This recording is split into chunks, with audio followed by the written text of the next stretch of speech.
Hey everybody, how you doing? Happy post Thanksgiving, and hope you're all doing great. Awesome to have you guys here. Let me know if I'm lagging or if this looks like everything. You can hear me okay, you can see me okay, and uh, and then we'll get started. We'll wait a couple minutes here for everyone to get in here. We're so grateful for you, Jasmine. No doubt about it. Yeah, Nate's got a big group of people in there usually that and has all kinds of different cats and dogs for sure. Great to have you guys. Okay, awesome. Thanks, Mark. Good to hear. Hey, Becky. Hey, Jasmine. Mark, how you doing? Thanks for being here. Lady Ann, how you doing? Let's see. Lisa, how are you? Happy Thanksgiving, everybody. Happy late Thanksgiving, but it's great to be here with all you guys for sure. We got a great episode today. We'll wait a couple minutes for people to trickle in. And I know we got the Black Friday insanity happening. I'm just happy I was able to make it back into my place because it is insane traffic. Y'all are normal in here. Well, that's awesome. Great. Yeah, we got a great show tonight. We're going to talk about some really cool stuff. We're going to profile the story of Conor McGregor today, everyone. Okay. So we're going to break down the rise, the fall, and the return of Conor McGregor. What made him a champion, what broke him, and what must happen for a comeback. So that is going to be fantastic. And later on in the show, we've got major breaking U.S. news happening. Right, update.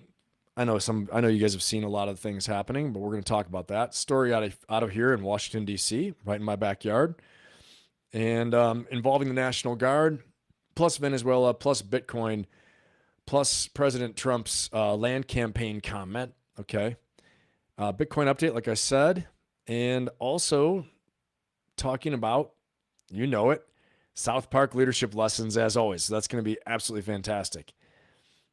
And also, I've got a good little surprise at the end. I found a crazy video I think you guys will enjoy. I know, Mark, you're going to enjoy it. That's for sure.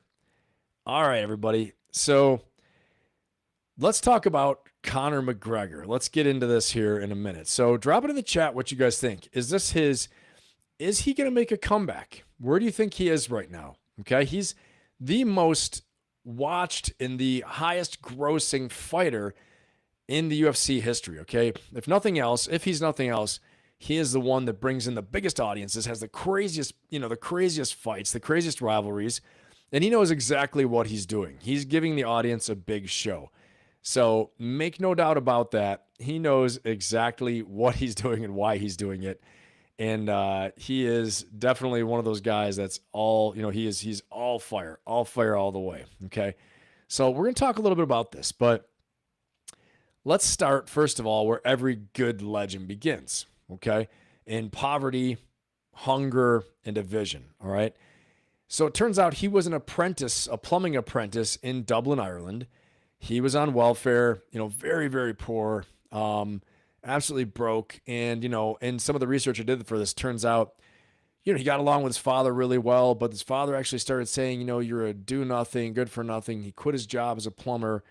And like you hear some of these stories, like we talked about before, Alex Pereira, fighting really saved him. And he had such a curiosity and interest in fighting because in his neighborhood, as he talks about, you either had to be good at soccer, right? Football, or good at fighting, one or the other. And so he tried football in the beginning, but, it didn't work out for him. And he got into fighting and had quite a talent for it and just got crazy into it. He was training in a cold gym with a real chip on his shoulder to prove himself. And he was sparring anyone, anytime, and we're going to see some of that. But really want to talk about a major leadership takeaway. Greatness starts with identity. You have to believe in your vision. It's so important.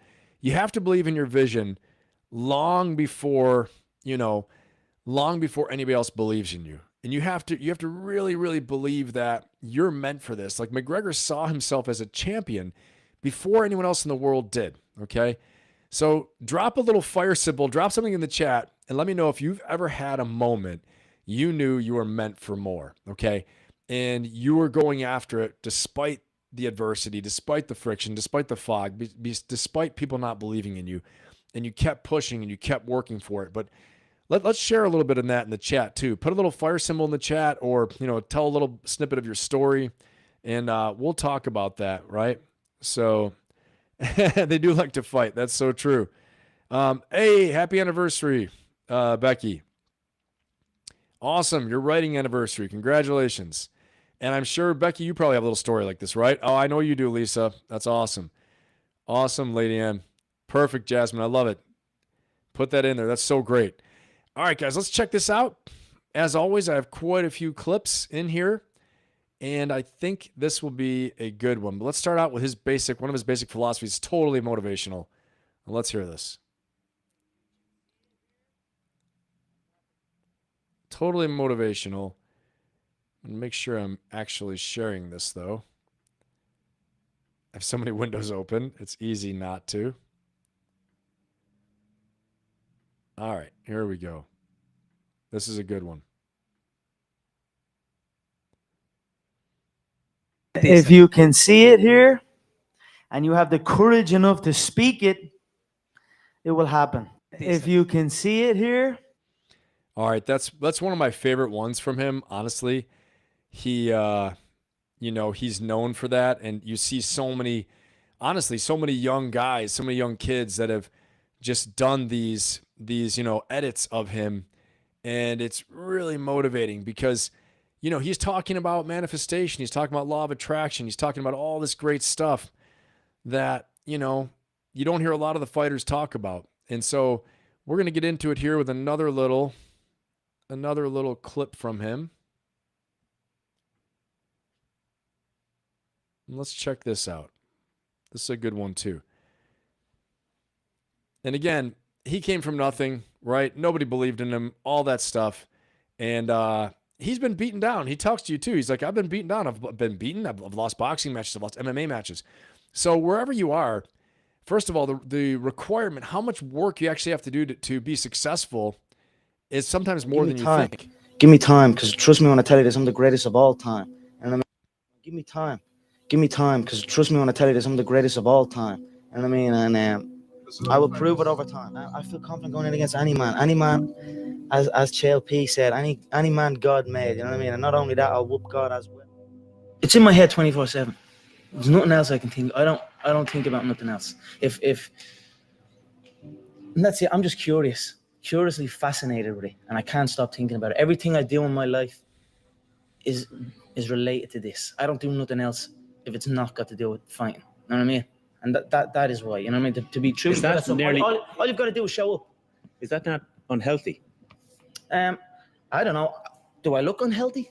Take a look at this physique. I'm in phenomenal shape, in body and mind. To me, well, I want to say total focus, right? Total focus is the takeaway I have with him. Total focus, total commitment, all in, all the way in his training, his commitment, his belief in his vision. And, when you totally commit, you totally believe in yourself, you totally go for it, heaven and earth will move for you, okay? Mountains move for someone who's totally committed. And you don't have to be like Conor McGregor. You don't have to be a fighter. You don't have to be something dramatic or something that's, crazy. You don't have to be, like me and doing any, like, crazy Marine stuff or special operations stuff, any of that stuff, right? But wherever you're at, if you go all in whatever you're doing, I'm talking your career, your job, you totally become a professional. You become the very best you can in what you're doing. Watch how things change. Okay, let's keep listening to him. It's some great motivational content here.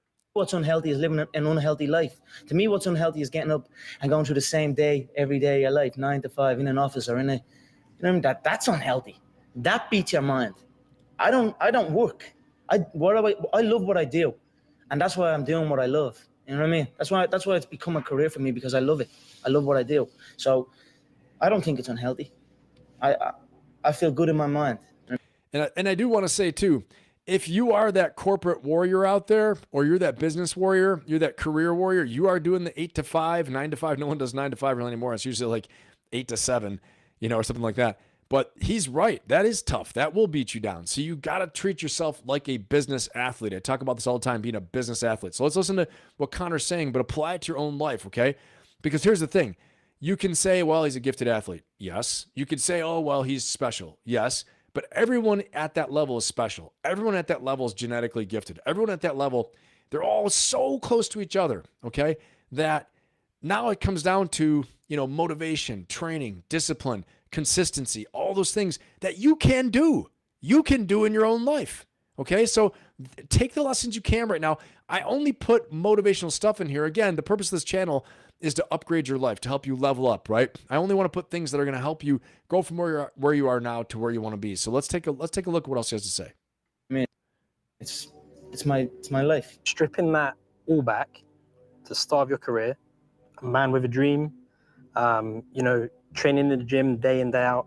If somebody said to you, you'll have or you'll be as successful as you are now, what would you had said back then?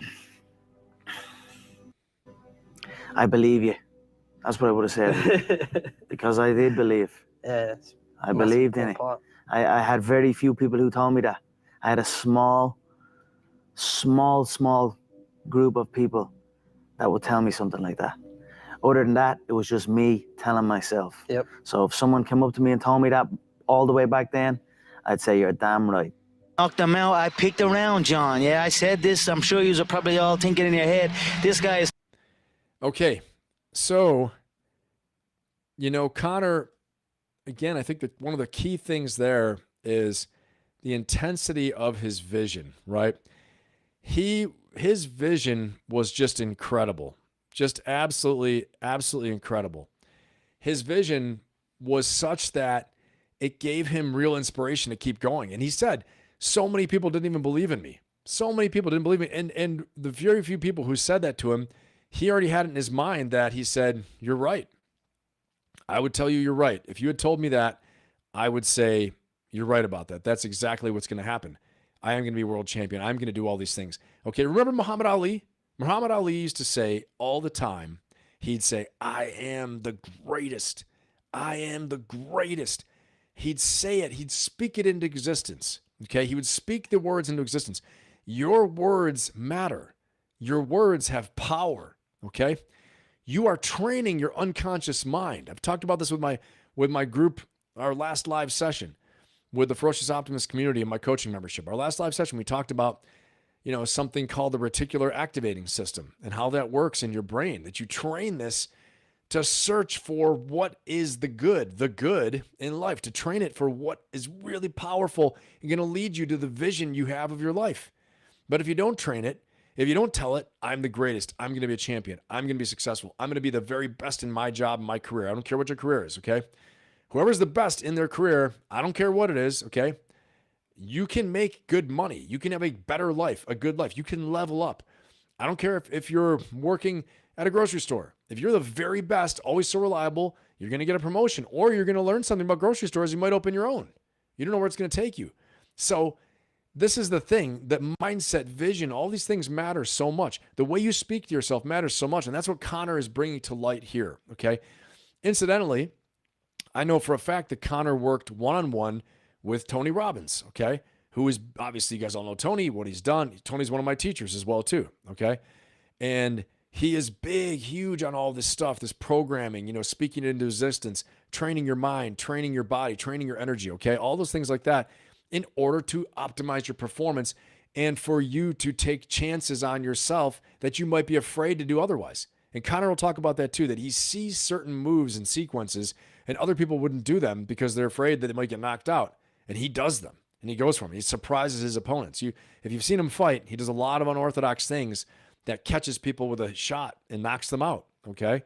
So that's part of the visualization and part of his deep belief in himself. Okay, so let's keep going. Let's examine this a little more. All right. He had a meteoric rise. He was a Cage Warriors double champion, kind of like, the minor leagues before the UFC, one of the minor league systems before the UFC. In his UFC debut, he became an instant star because of his flamboyant style, the way he spoke like Babe Ruth. He called his shot, what he was going to do. He had precision, timing, and the trash talk, okay? And as he said, a lot of people say, I talk so much, I talk and talk and talk, but he backs it up. He backs it up, and the fans wanted to see it. And honestly, he breathes so much life into the UFC. And I think there are a lot of fighters who have a lot of respect for him. I don't know if Khabib does. They have a big rivalry. But I think even today, Khabib has respect for him because he made them make money. He made so many people want to see it, the show, that it was almost less about how he fought in the ring, and he was amazing in the ring, but he knew how to market. He knew how to create buzz.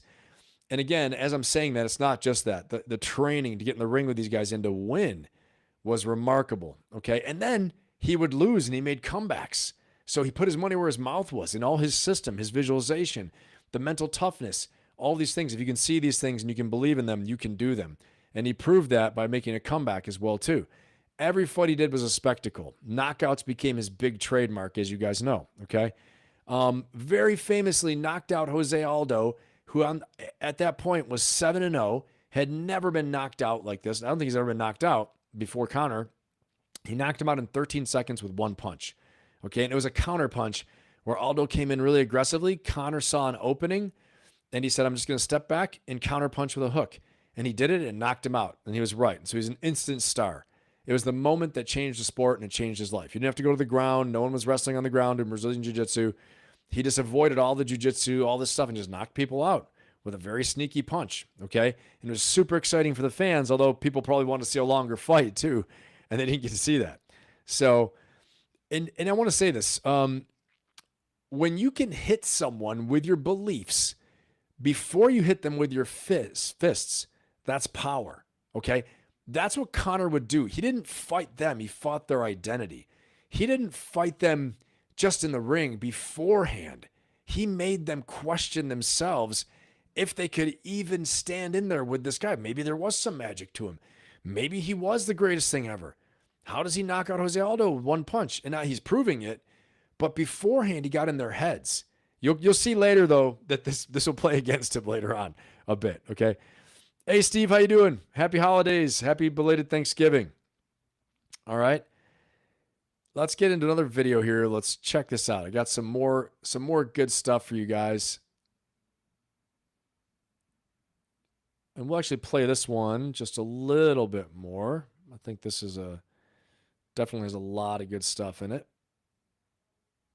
1 second, everybody. Okay, we'll play this one a little bit more because there's a lot of good stuff in it. There we go. Mel, I picked around, John. Yeah, I said this. I'm sure you're probably all thinking in your head, this guy is talking absolute dribble. He's not going to do what he says he's going to do. You're probably all sitting there thinking that.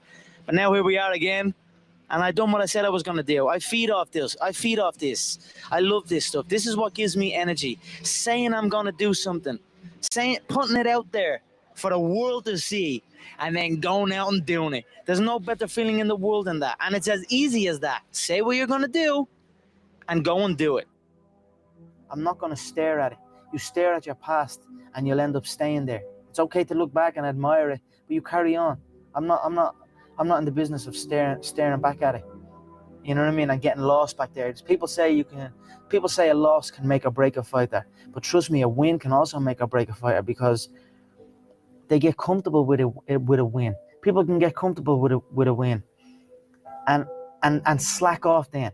Slack off on the training. Slack off on the diet. They've won one. They're winners now.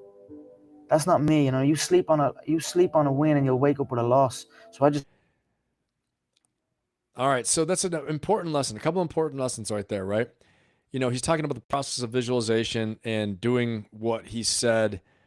Doing what he said he's going to do. Okay. And he said, there's nothing greater than doing the things that I say I'm going to do. Right. And then going out and doing them, the process of visualization. So 2 things. One, he talked about, success and you win. I'm starting with the second one first. Okay.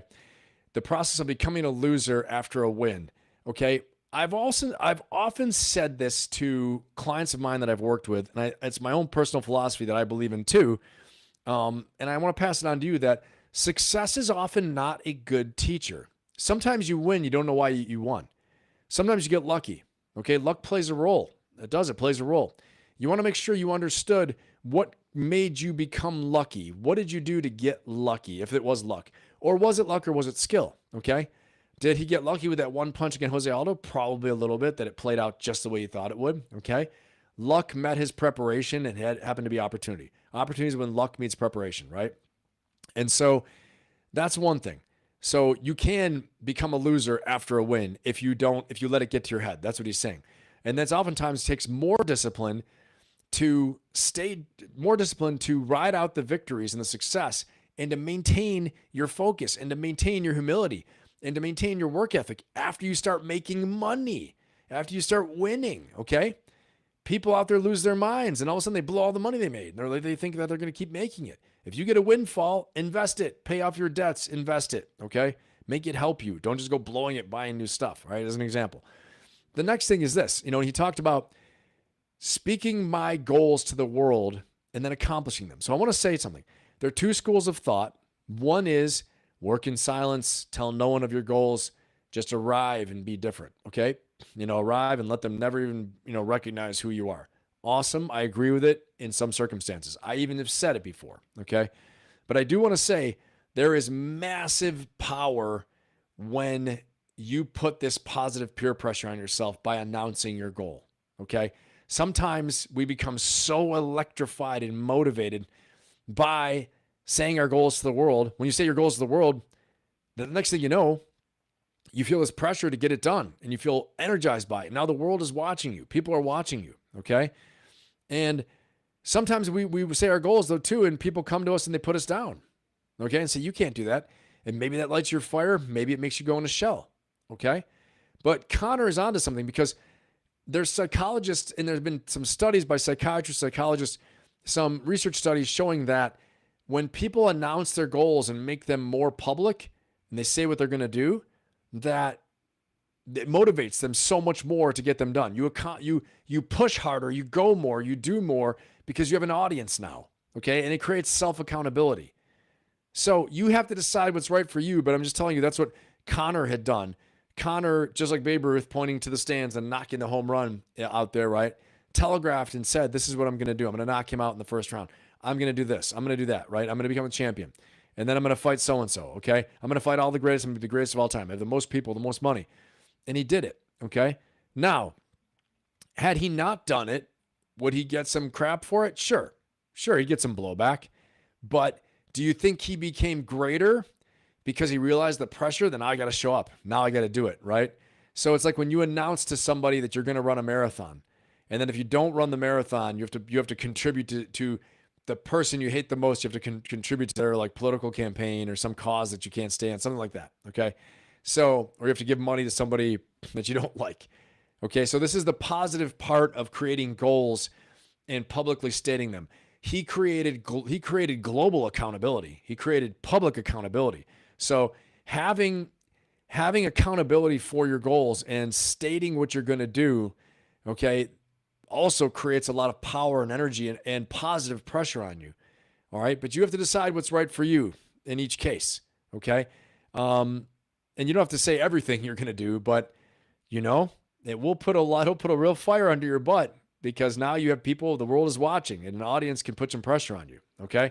So taking a look at what Conor said there, I think, what camp he fell in, right? Saying what you're going to do and then going out and doing it. He said, that's it.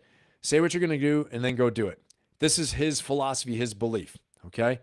I think obviously it's very, very powerful, and it does put a lot of positive pressure on you too. No matter what, having an accountability circle to hold you accountable when you tell those people what your goal is, that's very powerful too. Okay. If you're not going to be like Conor and tell the entire world. Okay. So let's keep on driving here. A lot of powerful lessons from a man, Conor. And so one of the things I think is a takeaway here is that success expands you. Okay. Success will expand you, but it also exposes you. Okay. If your identity isn't anchored and you don't know who you really are, success can become a threat. Okay. Something else, if you anchor your identity to the success, eventually you're going to lose that. You're going to lose that identity. Okay. If you anchor your identity to anything that you don't have control over, eventually, you're going to have to deal with the loss of identity.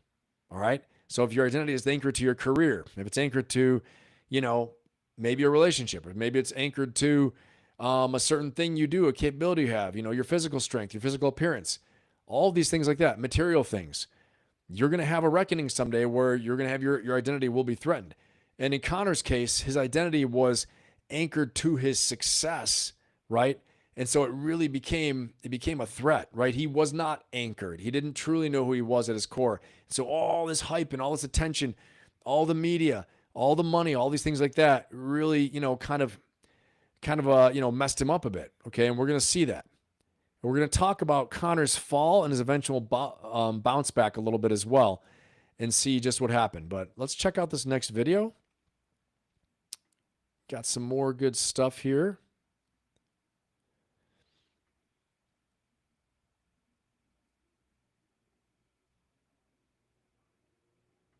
All right, let's hear this. Feel free in there.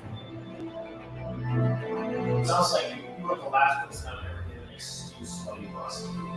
No, there is no excuse. You know what I mean? It's like I've been beat before. You know what I mean? I've lost MMA fights. I've lost boxing fights. I've lost so many fights in the gym. I lose all the time. You know what I mean? So it is what it is. If you, any true martial artist will know, in order to succeed at this game, you must lose a fucking shitload of times. You know what I mean? You must lose many times. You know what I mean? So it is what it is. We all have we all have the same emotions. We have all won and we have all lost. It's a sport. It is what it is. Just get on with it. Look to learn from it. The day you stop trying to learn is the day you start losing. You know what I mean? So I'm always going to learn regardless of the result. You know what I mean? Win or lose, I will take something from it all. And you know the way people say, you learn more from your losses and things like that. That is true. You learn a lot from your losses, but as well as that, you learn from your wins. People can say, let's say you beat a guy, and you're at the beating that guy. You're a winner now. You know what I mean? You're a winner. So now I get to take the foot off the pedal. I don't need to learn so much. I'm at the beating this guy. I'm a winner. You know what I mean? That's gonna stop you. That can take over people, especially in this game. Okay, so there, here he's talking about again. You can learn a lot more from your losses sometimes, okay? You can learn more from your losses than you do from the wins in many cases. And, I find that interesting. And he's talking about also how the wins can really undo you, especially in this game with the ego, the hyper crazy attention, the fame, the money, all these things like that, right? And then the absolute just, clear black and white of who won and lost and all these things. And in a combat sport too, right? There's just so much going on. So I think it's really important. And I love hearing him in the beginning saying that, you're not the type of person who's going to make an excuse for a loss. He said, no, I'm not. There's no excuse. I've lost before. He said, I've lost before. I've lost in boxing. I've lost in MMA. And he said, if you're ever going to achieve anything great, you're going to take a lot of L's. You're going to lose a lot of times. So, put in the chat too, if you've ever experienced something like that, where you've actually taken an L and, had a loss and you've learned from the loss where it was something where you had a blind spot. You didn't see what was going on. And maybe you didn't see that you were exposed, you were doing something wrong, or you had a weak spot and the loss taught you that. And then you bounced back. And it could have been something where you'd have a setback in your career, a setback in business. And it could have been minor, or it could have been major, but put it in the chat if you had something like that. So yeah, I mean, Conor talking there about how, again, just what we were saying, that sometimes our wins, can make it into an L, because you start getting this habit that, I'm a winner now. I don't have to work as hard. Oh, maybe I'm better than I thought, right?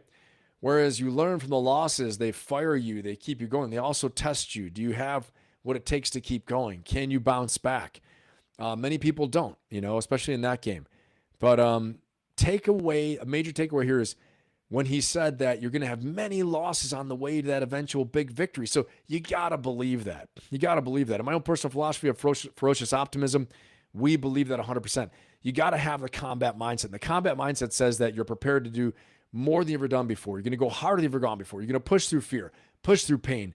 You're going to be ready to do whatever it takes to get the job done, okay? Pushing through fear and pain is a big thing, especially consistently over the long haul, okay? I can remember many times in the military we were doing so many stressful and dangerous things, inherently dangerous training, right? Diving, jumping out of airplanes, live fire shooting, being tested, going to combat. Your nerves start getting really stretched out. And I'm here to tell you, it gets easier as you gain mastery. But, when your life is on the line, it never really gets easier. So you really get tested. You really get tested with the stress of continuing to push through fear, continuing to push through pain, uncertainty. Uncertainty is very stressful too. In the fight game with Conor, come on, it's huge, huge uncertainty. You don't know, you believe you're going to win. You have to have total belief. But then you can take an L as well too. But you have to have belief in yourself that no matter what happens, you're going to get back up. I think that is the ultimate belief. No matter what happens, I'm going to persevere and I'm going to get better and I'm going to improve. Okay. No matter what happens, I'm going to get back up. I'm going to learn lessons from this. Okay. And I'm going to improve and get better. No matter what happens, until eventually I turn these L's into a W, into a win. Okay. So also very important too in life to realize when maybe something you're in isn't a good fit. Okay. I'm going to say that because I do believe in never quitting, but I will say this. Sometimes changing directions and stopping when you see something, maybe it's not the best fit for you, that might be a brilliant move, okay? And it's not quitting if you change directions, but if you quit on yourself and on your dreams, on your goals, but there are many ways to get there, okay? That's why I say you have to deeply understand why you want what you want, because once you understand that, you can create multiple options for success. Now, I would never change directions or quit or stop something. Let's not call it quitting, stopping, until you've become better at this thing and you've achieved a level of mastery over it. Okay? Get good at it first, then you make a decision. And I got news for you though. Once you get good at it, you're probably going to enjoy it more and it's not going to be as difficult. Okay? But this is very important because there are two, again, schools of thought like this too, that consistency is the mark of the champion. Consistency is the mark of a champion. And at the same time, there's a school of thought that says consistency is the hobgoblin of the simple mind. Okay? So if you're doing things the wrong way for the wrong reasons at the wrong time, timing matters, especially in business, then you consistently keep doing it and you don't raise your head up enough to do a market analysis, see where you're at, operational analysis, and see, are we getting the effects we want? Am I having the results I want? Well, if not, I need to change. But if you don't, this is the consistency that will kill you. Okay? So understand they both can exist and be equally important at the same time. Consistency is the mark of the champion. Consistent effort, consistent analysis, consistent improvement, consistently testing, refining, interacting with the market, interacting with the opposition, the other fighter, right? But if you don't change, like in football all the time, a team will come out at halftime after halftime and have a whole new scheme that they're dealing with the threat from the first half. Okay, and you see them bounce back in the second half. The same thing in business, same thing in life, right? Same thing in a fight. If you see some guys destroying you with a certain technique, but you don't change it up to deal with that technique, well, then your consistency is going to kill you, okay? So I just want to address both sides of that and make sure we understand that there are two things can be equally important, and you can hold both ideas in your hands and use both of them at different times. All right, let's check out this next video from Conor. And about Conor.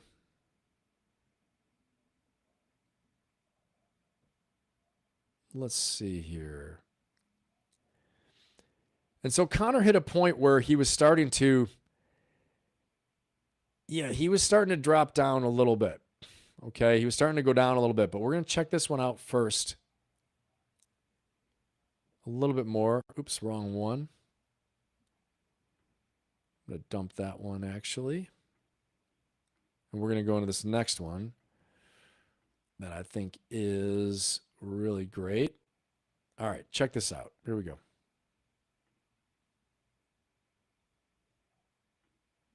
What I'm doing. And that's why this turnaround is so good for me. Vegas, straight away. The Fighting Irish head to the fighting capital. It's perfect. Continue on this path. The freight train straight to the top. When you're chasing your dream and when you're working hard, chasing something you love and completely dedicated, it just happens. You can't really notice it, even still to this day. I'm in an amazing position in my life, but I'm still working like I'm not. I'm still working like I'm not in this position. Absolutely. I'm still working like none of this is even. You know what I mean? Yeah. It's just something I love to do, and I just I'm keep going to pushing. rewind a little bit here, everyone. Give me time. Give me time, because trust me when I tell you this, I'm the greatest of all time. You know what I mean? And as CLP said, any man God made, you know what I mean? And not only that, I'll whoop God as well. It's in my head 24/7. There's nothing else I can think. I don't think about nothing else. I'm going to scoot ahead a little bit here, guys. All right. And this is where we want to go. Okay, here we go. They mentioned in You talk about Tony Ferguson. everyone, all of them, they're all way down. Like I look at these fights and I realize why the game has never broke into that next level before, because nobody's at that next level. I'm the only one at that next level. So I look forward to going out and showing what I know, that these people do not stand a chance. So You're he's working in the plumbing business? I was working in the plumbing business. So he's supremely self-confident, right? But we're going to see that this is something that will come back to bite him a little bit. But let's keep listening. At the time, yeah, but I'm trying to think. It would have been around that time that John. See, I'd left the plumbing business. I left the plumbing business. How bad was that? The plumbing? Yeah. Horrendous. Were you actually in the trenches? I mean, it was an industrial. Ooh. So it'd be like building this. It'd be like the plumbing that would be needed in a place like this, 6 o'clock in the morning, and the motorway. And I used to have to walk for about an hour to get there on motorway, and then I'd stand on the edge of the motorway and wait for a bloke to drive. All right, so he's talking a bit about his early times and what he was going through, and we got one more here. I want you guys to check out. Let's see. Okay, let's check this out.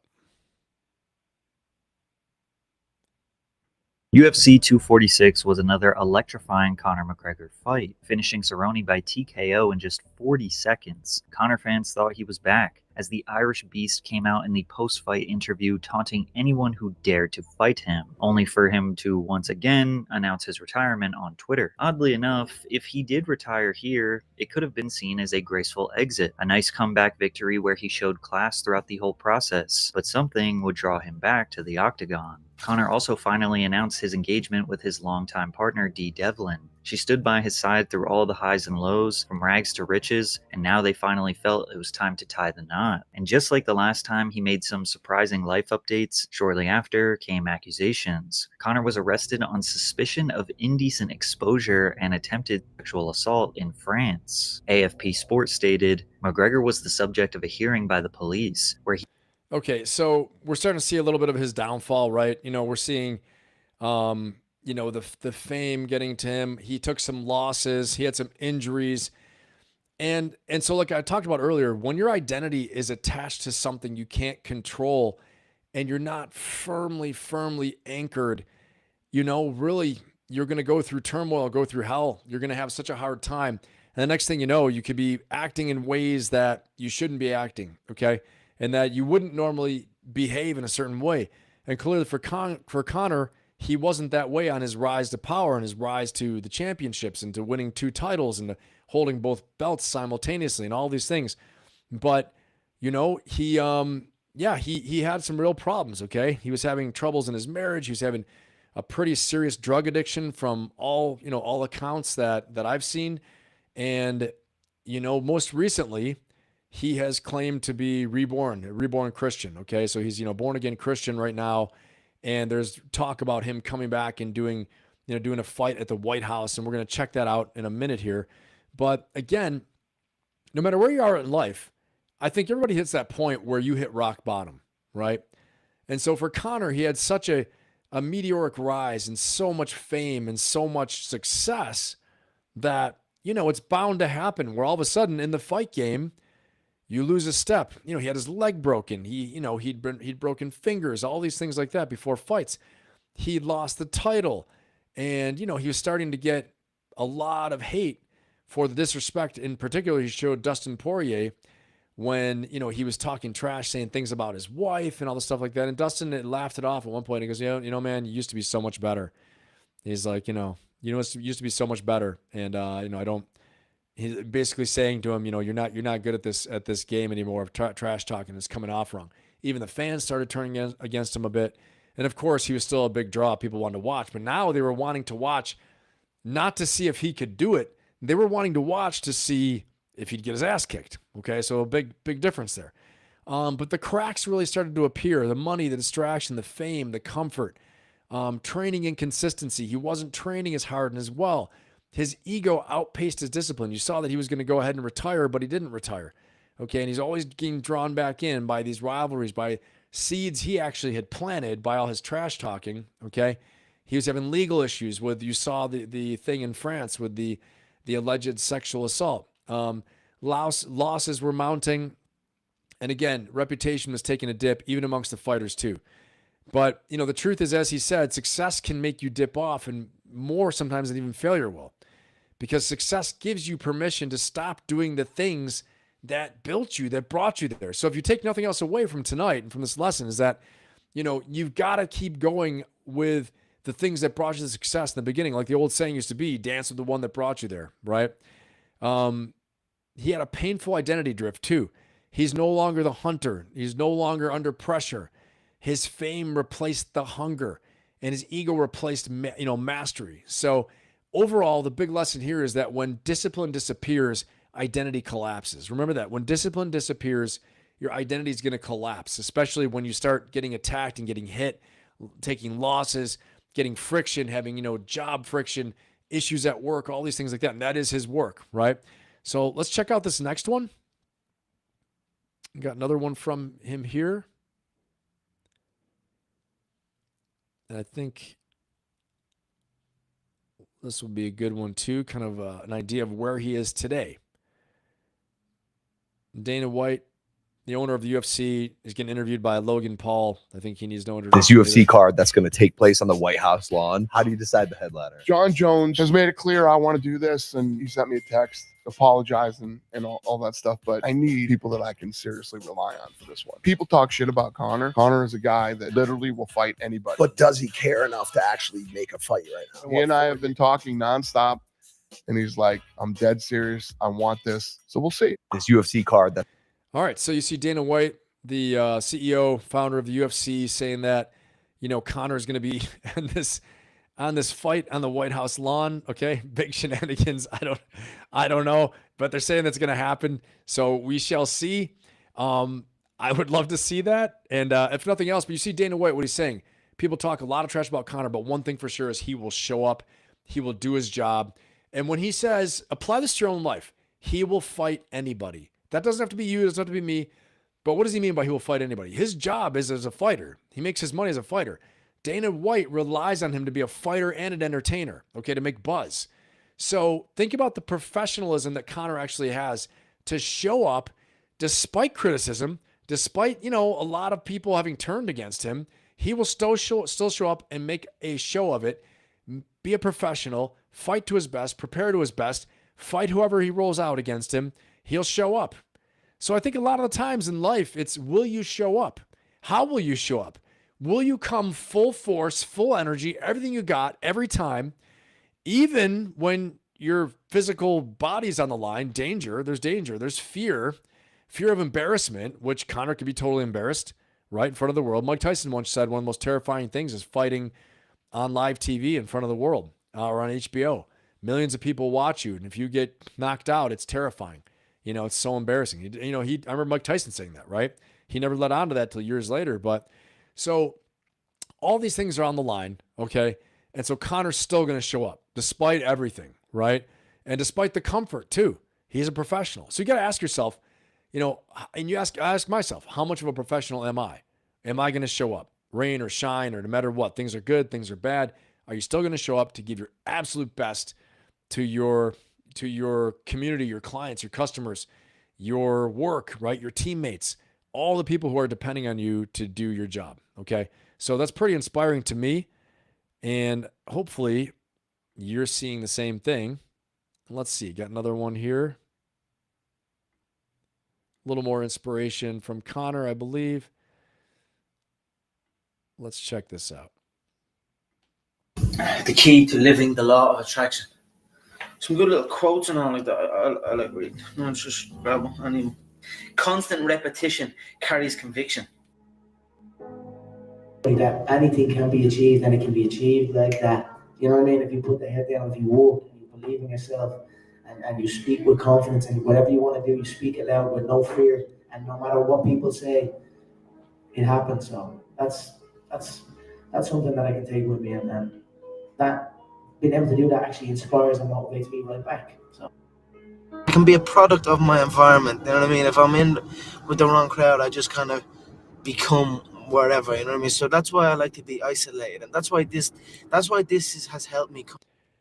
I like that he's talking about the law of attraction, okay, and what that means and the focus. And you heard him just saying right there, you know, he's just talking about how that's why he likes to be isolated. He trains better. He's going to have a better fight because when he's surrounding himself with bad people, and they don't have to be bad. Let me rephrase that. It doesn't have to be bad, but people who will distract you don't have the same goals you have, okay? You're going to go along with the crowd eventually. I was just talking about this the other day, okay, that if you're around people that eat badly all the time, you're probably going to eat badly, even if you have willpower. Willpower doesn't last. Willpower does not make a champion. Willpower is used to design habits that will allow you to be disciplined. You need discipline and willpower to create the habits. When the habits are created and they're deeply ingrained, you're on autopilot, okay?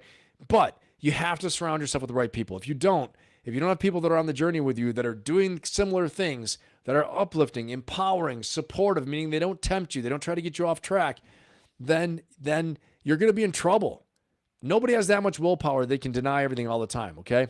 If you're sacrificing your sleep, now you're not getting the same amount of sleep. You're not waking up the same time. Those two bookends, when you wake up, when you go to bed, matters so much, okay? So let's watch a little bit more of that because I think that's really inspiring.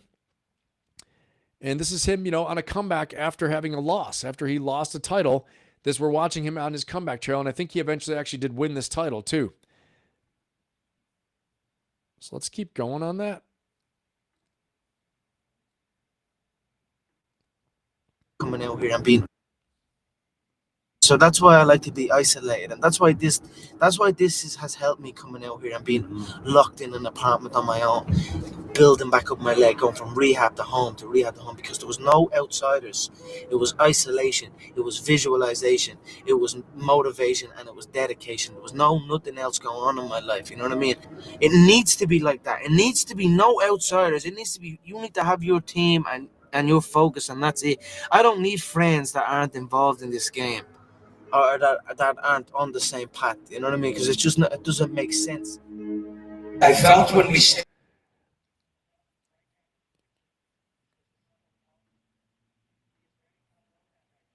Okay, I got this thing.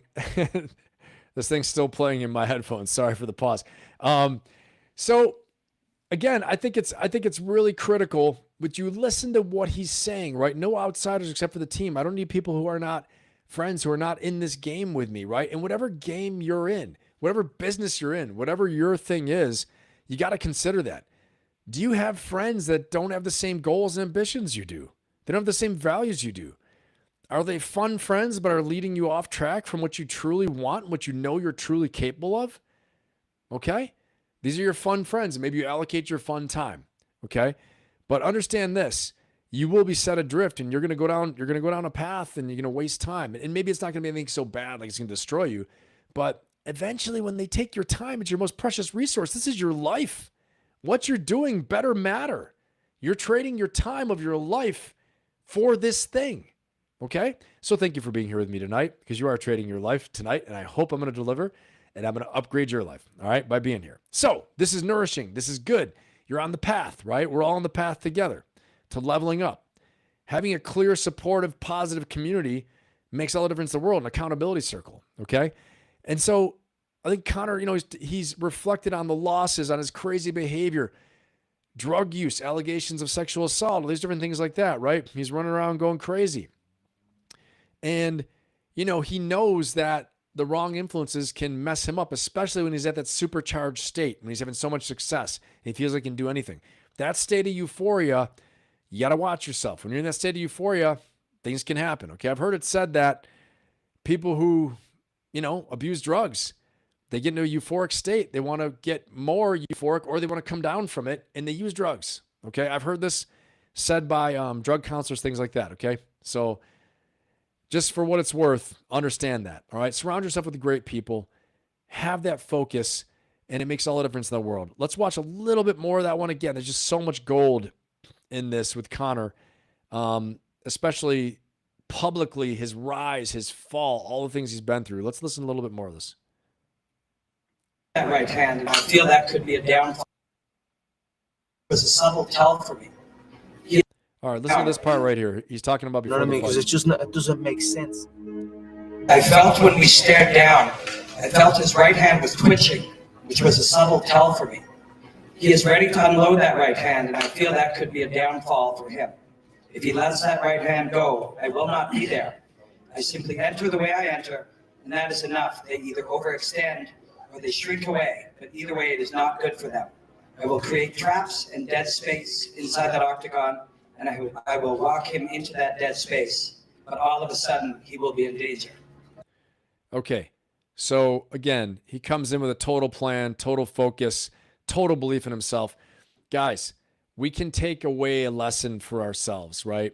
Total belief in yourself, backed up by the work that will give you confidence, right? You don't want to have this fake belief, well, yeah, I'm the greatest, I'm going to do it, and you're doing nothing. You're on the couch eating chips. You're not doing what needs to be done to back up the words, to back up the belief, to make the belief in the vision come true. When you pay the price, okay, then you're going to have more confidence.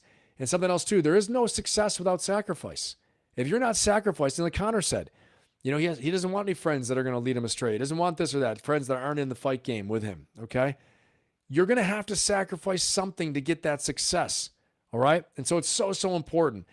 And again, this is why I'm bringing up, I'm trying to bring some extraordinary people that we do leadership profiles on so we can all learn together. And I'm telling you, it matters what you fill your head with. If you fill your head with garbage, garbage in, garbage out, okay? If you're sitting here looking at the greatest people that have done the greatest things and seeing what their habits were, their work ethic, it's going to help you to take a chapter out of their book and apply it to your own life. And you're going to win more, succeed more, all those things. It matters, okay? What you study, what you look at, all this stuff matters, okay? So that's why I bring this to all of you, because again, the purpose of this podcast, of this channel, my YouTube channel, is to upgrade your life, to help people make positive, lasting change in their lives, to upgrade your life, make change, and to take away the lessons, right? I once heard it said, the best way to get ahead in life is to study the biographies of people who have accomplished what you want to accomplish or have accomplished great things, okay? And so today, we're so lucky we have YouTube, and we can all learn together. We can do a leadership profile together and take away the lessons from Conor McGregor, Sarah Blakely, Jensen Huang from NVIDIA, Tim Burton, Alex Pereira, Elon Musk. I did one on Elon Musk a while back too, okay? You name it. Damon Johns. And so we're going to keep on doing this and keep at it. Okay, let me see here. So his return, we're seeing signs, just like Dana White talked about, of his training footage. He's doing new training footage now. He's more quiet, less chaotic, as we're seeing as well too. Born-again Christian. His focus seems a lot sharper these days. And the rumors of a return fight, I guess, are pretty real. He's a different Conor right now. He's humbled, but he's dangerous. Okay? And let's just see, let's see what he does. But the bottom line is I want to say this, all right? First of all, I want to say that, you don't get a comeback by being who you were, all right? Times have changed, you've changed. You get a comeback by really, burying parts of your old self that didn't work, putting them away, changing them, refining them, improving them, okay? And choosing a stronger one. Sometimes you may have lost an old part of yourself. Like I know in his last comeback fight for his title, he had lost his sense of play in the ring. He was trying too hard. So when he brought that sense of play and that joy and that freedom back into the ring, believe it or not, he was more playful. He won. He saw opportunities. He was looser. He wasn't so angry going into the fights. And he was back to his old self where he didn't care. And that's how he regained the title. All right. I'll put in the chat what you guys think. Do you think Conor's comeback is real or is it just hyped? Because actually, unlike a lot of the other people, we can actually watch him do his work on TV, watch a fight. So put it in the chat if you think his comeback is real or just hype, okay? And we will talk about that. And we're going to jump in next into breaking news. But before we do that, we are going to have a word from our sponsors. We are so lucky to be sponsored by the Ben Pappas Company tonight. And it's something, obviously, the Ben Pappas Company has something that I believe in with every fiber of my being, okay? I believe in the Ferocious Optimist coaching membership and community. We got some of the members out there tonight. Shout out to everyone out there, our members and our community members. So great to have you guys here, okay? And so glad you guys are here with us tonight. But I want to talk about, you know, just like with Conor, okay, having a vision.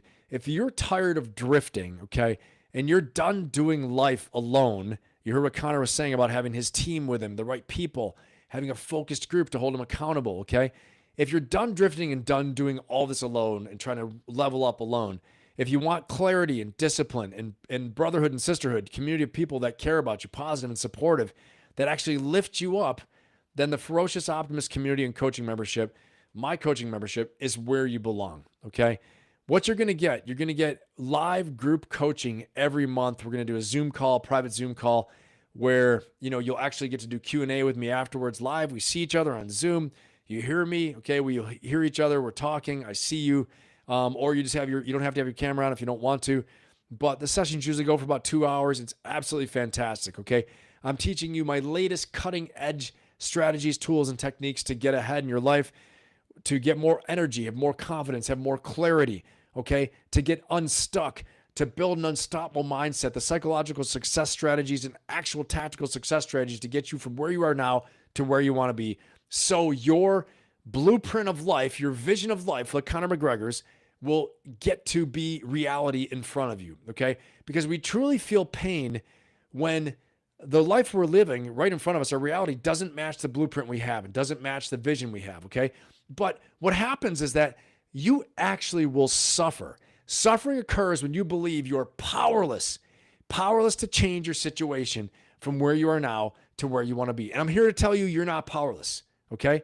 Just because you haven't achieved it yet doesn't mean you won't. God's delays are not God's denials. Remember that, okay? And I'm here to tell you, you may say to me, Ben, I've tried everything. Have you tried everything really? Well, it's time you invest in yourself. It's time you stand up for yourself. It's time you join a community, get a coach, get a mentor, take a course, take a seminar, join a community, join my Ferocious Optimist coaching membership, okay? Where you can actually truly make a breakthrough and get unstuck and get to your next level, all right? So don't tell me you've tried everything if you haven't invested in yourself, all right? Don't tell me you've tried everything until you've worked with a coach or a mentor and had a community of people supporting you. So this is your year. 2026 is your year, okay? Start now, invest in yourself now, give yourself the gift of personal growth and getting unstuck and achieving your goals. 1 year can make a huge difference in your life, okay? My membership is $87.99, okay? That's a monthly payment. You can pay all at once, $879, and have 2 months free. You can do that as well too, okay? If you're interested in working with me one-on-one, obviously you're going to accelerate whatever transformation, deepen the work that we do, and make everything go that much faster. All the change will happen more rapidly, more deeply. If you're more interested in doing a one-on-one with me, get to the link in my bio in YouTube and on Instagram. You can book a no-fee discovery session and strategy session with me, and we'll form a strategy, take a look at what you have going on, see what's important now, and we will come up with a plan for you, okay? So again, link is in my bio in YouTube and also in Instagram, and it'll be in the first pinned comment. So go ahead and look at the first pinned comment after I upload the video, and the link will be there as well too, as well as in the description. Any one of my videos, you look at the first pinned comment, look in the description, you'll find the link for my Ferocious Optimist coaching membership and community, and also for one-on-one coaching as well too. So I hope to see you in there, okay? And again, like I said, this is your time. 2026 is your year. 1 month out from it. It is time now, before the new year hits, to actually form a plan for 2026 and beyond for what you're going to do. Hit the deck running. Don't come up with this New Year's resolution and then all of a sudden you die off after January. Okay. You won't do that if you're working with me. I'll tell you that much. Okay. You're going to be more, do more, have more, get ahead faster. The same thing if you're in my Ferocious Optimist community. Okay. Ferocious Optimist community and coaching membership. You're going to get ahead, all of us together marching forward. All right. I hope to see you in there. All right. Let's rock and roll. We are now going to talk about the latest, greatest in the news, some news reactions here. Okay. Let's see what the heck is going on in the world. All right.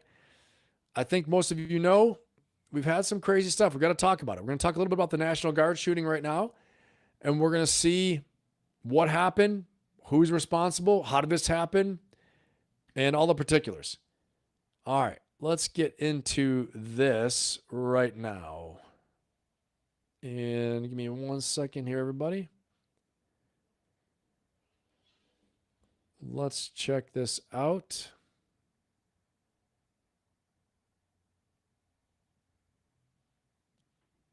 Okay, here we go.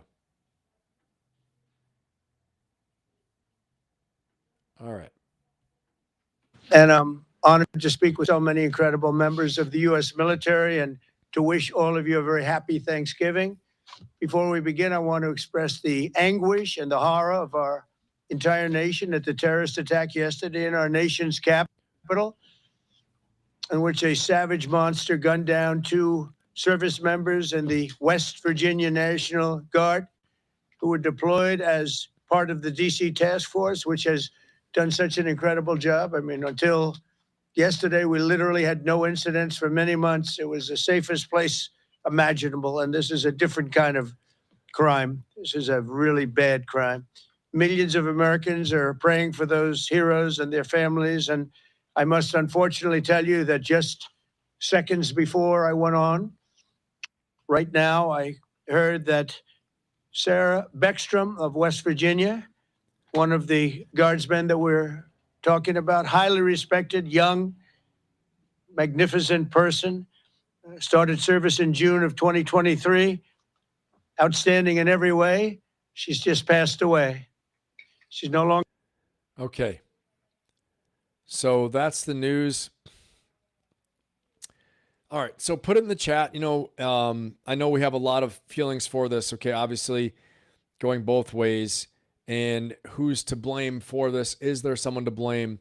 So let's talk a little bit about what happened. So right here in my backyard here in DC, 2 National Guard members of the West Virginia National Guard were ambushed basically by a lone gunman using a revolver. Okay. So not even an automatic pistol, but a revolver. And he traveled 2,800 miles, they say, from the West Coast to get here to attack them. Okay, so let's talk a little bit about who this guy was. He's an Afghan national that flew in the evacuation of Kabul. Okay, and it turns out, all right, not very well vetted. Okay, he, I mean, in some ways he had vetting, but his vetting was really to make sure he wasn't going to attack any U.S. service members. And so why is that? Well, it turns out he was a member of a CIA covert action program, possibly clandestine action, a unit that's like called the, it's like a hit squad basically. Okay.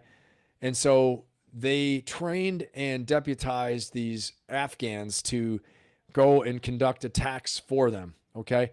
They give them intelligence, give them training, give them weaponry, give them all this stuff like that. And they'd been labeled by human rights groups as death squads. I don't necessarily think they're death squads, but they definitely do a lot of savage stuff, and they do things that probably are, in my opinion, outside of the ROE that U.S. service members can't do, or it's too high risk, and it's not worth sending in U.S. service personnel, whether it's, the National Mission Force, the best of the best of special operations, or, whether it's the infantry from the Army or the Marine Corps. Okay. And it's too sensitive to use a U.S. airstrike. So all those things. So they send these guys in there. They used to have a program called the Phoenix program in Vietnam. I've met a few former Phoenix members before, but very similar, where the CIA is running, the intelligence for them, direction, the training, and they go out and do things. So make no mistake, this guy was U.S. trained.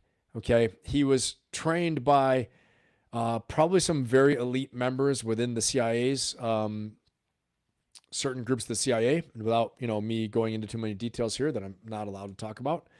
But suffice it to say, this is all open source material I'm telling you guys about, okay, right now. Suffice it to say that he had a grievance, okay? He, according to one of the generals that was in charge of the program, because there has to be a military liaison or that knew about it, that this was a very good performer, no problems, never had any issues, made it all the way through the program, and had performed well in all the missions. And then he fled Kabul, had protection from the agency and from the United States, ultimately, because he had a Taliban had a price on his head, and they're coming after him, trying to kill him, okay? Because the Taliban was, the worst people around for someone like that.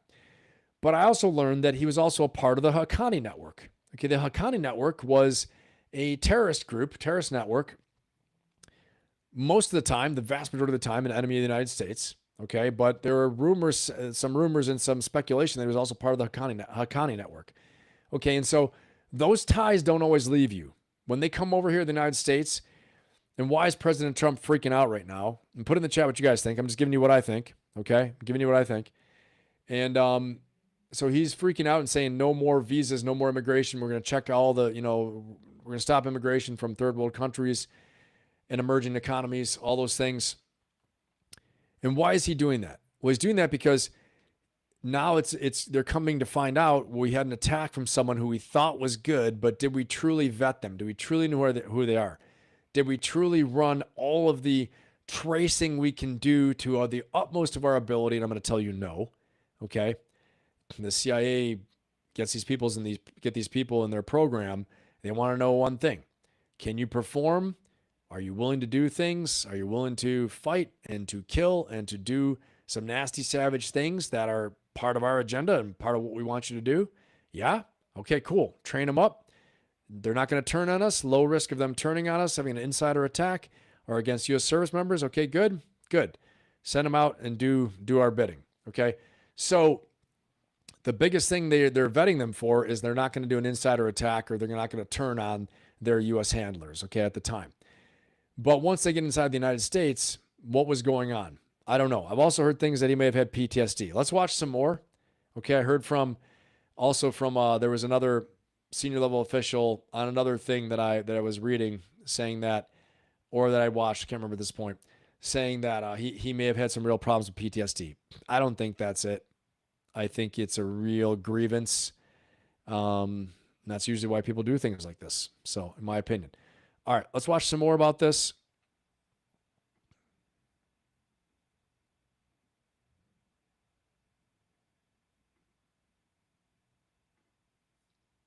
All right, here we go.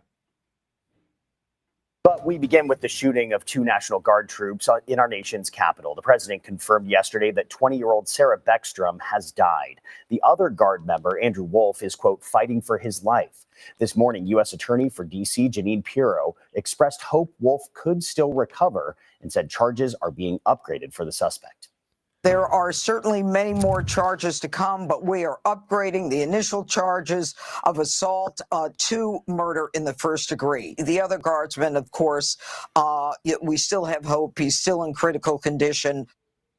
And take a look at this. CBS News has obtained this new photo of the suspect. It was apparently taken the day he entered the U.S. CBS News Homeland Security correspondent Nicole Skanga joins us from Washington. Nicole, you've been following this. Get us up to speed on the latest developments. What are you learning? Yeah, Tom, officials confirm that the suspect spent roughly 8 years in a CIA-backed zero-unit operation before fleeing Taliban threats in the eastern region of Afghanistan, a region known as Khost. His former badge reveals that the suspect was assigned to what's known as Kandahar Strike Force, or 03 unit, the 03 unit that he was a part of. It's an Afghan intelligence unit and paramilitary force that worked with the CIA. And those units are often labeled by human rights groups as death squads. They see a tremendous amount of violence. The suspect later relocated to Kabul before entering the U.S. in Washington state under Operation Allies Welcome. Now, the FBI has interviewed relatives, including his brother, the suspect's brother, in San Diego. All of the family has described themselves as stunned, according to sources that CBS News has been speaking with. The revolver that was used in... Okay. So why would he do this? Let's talk about that. Let's also talk about, are we right to say, why is he here? Why is he here? How is he here? Is it right? Never again. I hear lots of different things. Well, I got to tell you, I've worked with people like this. Okay. I've worked with interpreters who have gone into combat with us, risked their lives, been shot at, almost been killed. Some of them have been killed. Okay. Some of them have had their families murdered for working with us. Savage, savage stuff. So to think that this guy didn't sacrifice for the U.S., he did. Okay. And that's why they granted him asylum and tried to get him into the U.S. It's part of the deal. You do these things for us, we're not going to leave you behind. We're going to take care of you. Okay. And the credibility of the United States is on the line when they have people that work for us and do these things. A lot of times it's one of those things. They offer a visa to the U.S. and they offer them jobs and they offer them a chance to be safe for them and their family. Or they can offer them a place to go, another country, an allied country, where they can start a whole new life and disappear, right? So that's the whole draw. Why people who maybe before didn't like the U.S. would go and work for the U.S., okay? That's why someone like that is here, okay? Because I've heard things where people say, how is this possible? How can he be here? He shouldn't be here, okay? Well, okay, I understand where you're coming from. Totally, hindsight's 2020. Hindsight is 2020. But I'm going to tell you, and I know we had on the War Room once, we had an Iraqi, right? An Iraqi army soldier, Hamid. If any of you guys saw it, he was on Nate's show before too. Okay, but Hamid had done all kinds of things for the U.S. And for someone to say, that, well, he's here, right? And you shouldn't be here. Well, you know what? He was fighting for us. He was risking for us. They have their families get killed sometimes because people find out they're working with us. So it's a fine line. But all I want to say is that the answer is not never again, have no more of them here. Is the answer better vetting? Yeah, I think so for sure. Okay. But if someone loses their marbles where they're here and they go nuts, and President Trump even alluded that he went nuts. He got here and went nuts. Okay. He even said that, to quote him. Can you stop that? Can you stop that? Okay. So to my knowledge, I don't think there's been another attack like that. I don't know. Correct me if I'm wrong. Put it in the chat. If Hamidi, that's right. And so, put in the chat, guys, if I'm wrong about that, if there's been another attack. I don't think there has been. Okay. So, and I would hate to see someone like the guys that worked with me putting their lives in the line, running for their lives. You don't understand. When we left like Iraq or we left Afghanistan, there are people left holding the bag out there, running for their lives. And now the bad guys, Iraq was full of bad guys. I'm here to tell you, okay? We talk about the Taliban. Let me tell you something about ISIS and about not just Muqtada Sadr, but what's his name? Oh gosh, Zarqawi, okay? Zarqawi was the founding father of ISIS. Savage beyond belief. Killed all his own people. Killed Iraqis. Killed Americans. Killed anybody. Killed other Arabs. You weren't the right kind of Arab, you're dead too. He's just a psychotic person. Psychotic and doing everything in the name of religion.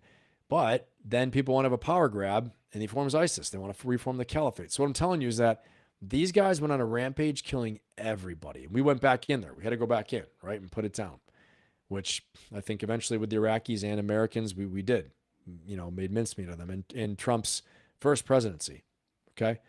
So to me, the answer is not, well, we don't bring any of them anymore. No, leave them behind. Well, then no one's going to want to work with us, okay? And everybody's sitting in their happy little couches, their safe little places, eating their Thanksgiving dinner, while there's some savagery going on out there. Okay. So I usually don't talk about this stuff. You know me, I'm all positive personal development, and I don't often go back into my past and talk about all these things, but there is a lot of savagery going on. Okay. While we speak right now, somewhere, somehow, there's some stuff going on. Okay. And so for people to think that, the answer is to cut them all off and all that, well, no one's going to want to work with you. Okay. The allies we have inside these bad organizations who are willing to work with us and do our work for us and help us, you're going to lose them. You're going to lose them. Okay. And so I do think we need better vetting. I do think they need to take a look at who came in. Okay. And I know President Trump blamed the Biden administration because they flew them all in. And, you know, I mean, he's got a point. He's responsible for the physical security of this country. So we do have to vet them. We have to see who's here, who is here, what is their background, what's their connection, maybe get in front of their faces again and talk to them and just see, okay. And I know they're doing a forensics on this guy's phone and they're doing interviews with him. He didn't die. Okay. The shooter, I can't say his name, Rockwinal or something like that. He's in custody. He's on a ventilator. He was shot by another National Guard member. Frankly, you know, that's the way it goes. You play big boy rules, pull a gun out. He should be dead. Okay. He's lucky he's not, but we're lucky he's not actually, because we can learn, get through the network and find out what happened. What's your motivation? If he just says he's operating alone, but for me personally, I don't think so. I don't think he was operating alone. Okay. I think someone got a hold of his family or they threatened him. Somehow he was threatened. Some interest he has overseas or here was threatened. They're saying, we can get to you. We can get to you. You do this or you can get to you. Okay. I'm going to tell you, in Afghanistan and Iraq, they'd pay young people $20. Here's $20. Go shoot at the Americans. Take this AK-47. We're going to pay you $20. Shoot at the Americans. Try to hit somebody. Okay. I don't know how to shoot. Doesn't matter. Just point this way. Pull the trigger. You'll get them. Don't worry, brother. Okay. But I don't want to. Oh, I'm so sorry. If you don't want to, well, I'm the nice guy. I'm the nice guy. I'm telling you guys, you know, tales from the crypt here, right? I'm the nice guy. I'm the nice guy offering you money and a chance. But when I go away and I have to tell the bad guys, the killers, that you wouldn't shoot at the Americans, brother, they're going to come and kill your family, cut your heads off. They're going to do all this stuff. No, yeah, oh yeah. Don't you remember what happened down the street? Yeah, I do. Okay. I can't tell you how many people I worked with in Iraq, Iraqi leaders who I met with them, talked with them, and within a few weeks, they were gone and killed and murdered. They did a murder and intimidation campaign like you wouldn't believe. Okay. So I'm of the opinion that they're so smart. They're so smart in many ways, right? In a criminal way. You got people here already in the U.S. that you can get to, that you know, and when you run them down through social media, we threaten you. You do this or else, guess what? Your family, your kids, your wife, your interest, they're done. They're dead. Okay? So all these things are out there. That's what I think happened. Why else is he motivated? Why a revolver? Why only a few rounds? Okay? And probably because it was a gun that was untraceable, belonged to, I think, a deceased man or something like that in Portland or in out in California. But that's my opinion. My opinion is that we're going to find out more through forensics on his phone. If they're smart, they're not using the phone. Okay. They're using something else, but they're going to run it to ground. They're going to figure it out. Okay. They're going to figure it out and find out where this came from. And if he's a lone wolf, I'd be very surprised. Then he truly just lost his marbles. And I don't think I don't think he knows what he's doing. Okay. Let's watch some more here. Let's watch a little more.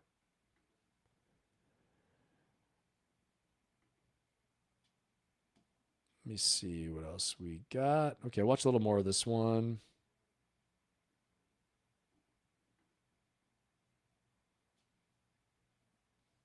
All right, here we go. Stunned, according to sources that CBS News has been speaking with. The revolver that was used in the attack, according to U.S. officials, was not. I gotta stop 1 second. I gotta stop. Okay, listen. The family's stunned. He was in a CIA hit squad for 8 years. How could he do something like this? I mean, seriously? Seriously? Come on. The family's stunned. He would only do these things over there. I mean, I get it. I could see them being stunned, right? He was loyal to the U.S. Okay. Maybe I'm making a little much of it. But really? You're stunned? Yeah, we'll find out. Okay, I don't mean to make light of it, but, I mean, come on. I mean, I don't know how you can be stunned. They say that. I'm stunned. Maybe because his loyalty was to the U.S. But really? If he was really in this organization, the Kandahar unit or whatever it was for 03 unit, CIA hit squad, and we're stunned?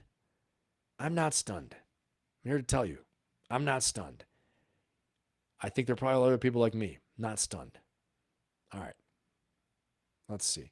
I think it's probably time we get in front of some of these people, definitely, like I said, for vetting, Get in front of them, see them, talk to them, interview them.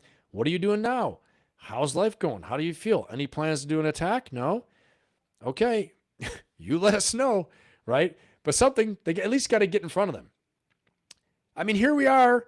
We're running and we're arresting the people at the taco truck in LA and all over the place where, peaceful people or workers, but we're not going to talk to these guys? Seriously? Am I crazy? Tell me in the chat if Ben's lost it. Ben doesn't know what he's talking about. I mean, we didn't think about this. No one thought about this. We're so busy. You see the videos, them tackling the mom who's supposed to be here and needs a surgery. They pump it up, right? I mean, ICE is doing what they got to do, all that stuff like that. I mean, obviously it's not making people happy. It's uncomfortable. But along the way, we didn't think about checking the people who came from the most savage place on earth doing savage things. There's no file on this. It almost reminds me of 9/11. 9/11 happening because people knew about Muhammad Atta. People knew about these people being here. Different groups had different ideas, right? They had different agencies had knowledge about a potential attack. Ramzi Youssef was the original mastermind who planned all these airliner attacks just like this. I think originally in the Philippines, he tried to plan one, but we caught him. They interrogated him. They found him. He said, I'm going to do this. This is the plan. The plan is exactly 9/11 style. And people sat on the intelligence. Okay? So that's all I'm saying. I'm saying someone knew something somewhere. It seems like there wasn't, people weren't talking, right? We're going after all the illegal immigrants. Okay? I know that's the policy, but we didn't want to check in on kind of high risk, war-torn people coming here. You're special people. I'm not talking like this was, a diplomat or a professor or somebody that was always really friendly to the U.S. forces and tried to promote peace. This was savage. This is, a guy part of a CIA black ops unit. Let's not even check on that guy. Who cares? This is like a bad movie, right? One of our agents went rogue. Well, no kidding. Here we are. Anyway, all right. That's Ben's little rant. Let me keep going here. Ay. I'll tell you what, man. I'll tell you what. Let me find where I was at. Okay, watch a little bit more.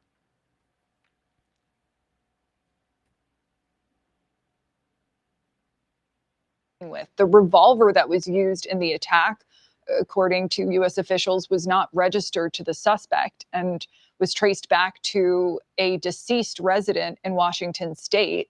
U.S. intelligence teams right now, the FBI, are trying to comb through the suspect's digital footprint for signs of any sort of foreign direction or radicalization. But so far, these sort of preliminary looks show no confirmed links to extremist groups or international handlers of any kind. Of course, this investigation is ongoing. We heard from former Afghan Special Operations Commander Lieutenant General Sami Sadat, who told our CBS News colleagues in London that the suspect was known as a disciplined anti-Taliban operator. He had a clean record, but he did note that he struggled with PTSD. And Afghan officials and U.S. officials who have been briefed on... Okay, got it. Anti-Taliban, hates the Taliban.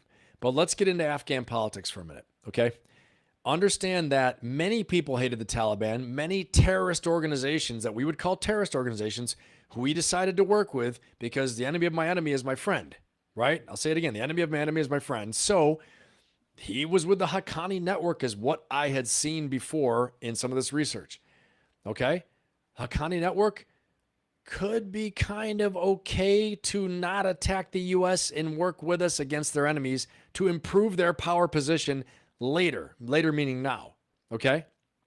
But that doesn't mean they're friends of the U.S., okay? So, yeah, he was great, very anti-Taliban, all truthful statements. He was great in operations, killed a lot of bad guys, was going off doing what he should be doing, not shooting his own people, and going after Taliban. Okay, yes. However, he could also be part of a group that later will say, Taliban no longer a problem. You're in a good position to strike the guys we really don't like, because they can't strike them here anymore. Do something, Okay. Or they were coercing him to do something. Anyway. Okay. Struggle with PTSD. All right. Let me tell you what. If struggling with PTSD leads to people shooting people, let me tell you something. We'd have a lot of U.S. vets to be shooting places up all the time. Okay. It doesn't always lead to that. Or rarely leads to that.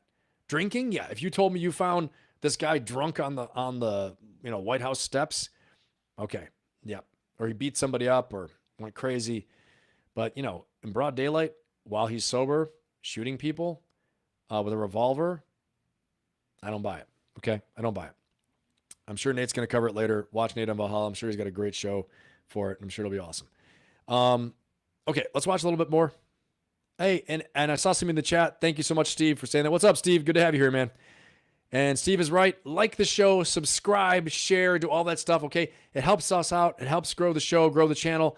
It'll help me to get even better and better, more high-profile interviews in the future, but it will help to spread the message, spread the news, and to upgrade other people's lives as well, too. All right, let's talk about a little bit more about this. Let's check out this next video, because there's so much on this, but I don't want to spend all night on it either. And I know you don't either, but I got to say some things. Okay, let's check this out.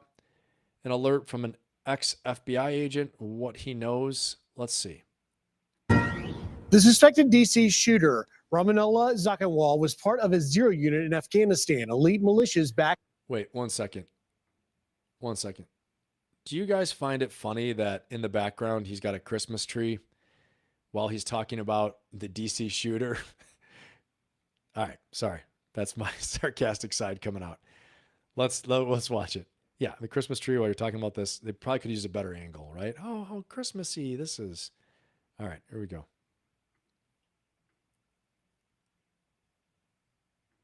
By the CIA. So let's take a closer look about what we know about these groups. First, these zero units that were recruited by the CIA that are operating for specific elite counterterrorism units and missions come in this southern Afghanistan area, Kandahar being some of the fiercest fighting, Helmand province, Uruzgan. This is where Lochinwall is not only born and raised, but this is where he was stationed. His unit was out of the Kandahar region. Now let's talk about Lochinwall's vetting process. He did get some vetting. We had biometric screening, CIA did, biographic checks on interagency watch lists. The CIA looked to see if he had connections to any terrorist groups, and he had in-person interviews. So there was some vetting, but let's talk about his actual unit. He was assigned to NDS-03. That's a National Directorate of Security, which is Afghanistan's CIA, if you will, intelligence service. He was working for that when he was recruited and trained by the CIA to fight against the Taliban. But these units were operating outside the chain of command of U.S. and Afghan forces. That's significant. That suggests he may have seen some significant fighting and missions because the. All right.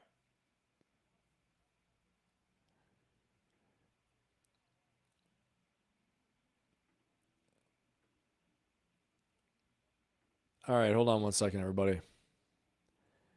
I'm gonna reshare this because they're talking about some good stuff here. Okay, here we go. Looking into how he makes it. Okay, so first of all, I just want to say, yeah, he's operating on the chain of command because nobody wants to know about what they're doing. So it sounds usually like it's not good. I mean, effective, but not good stuff, right? So let's check this out.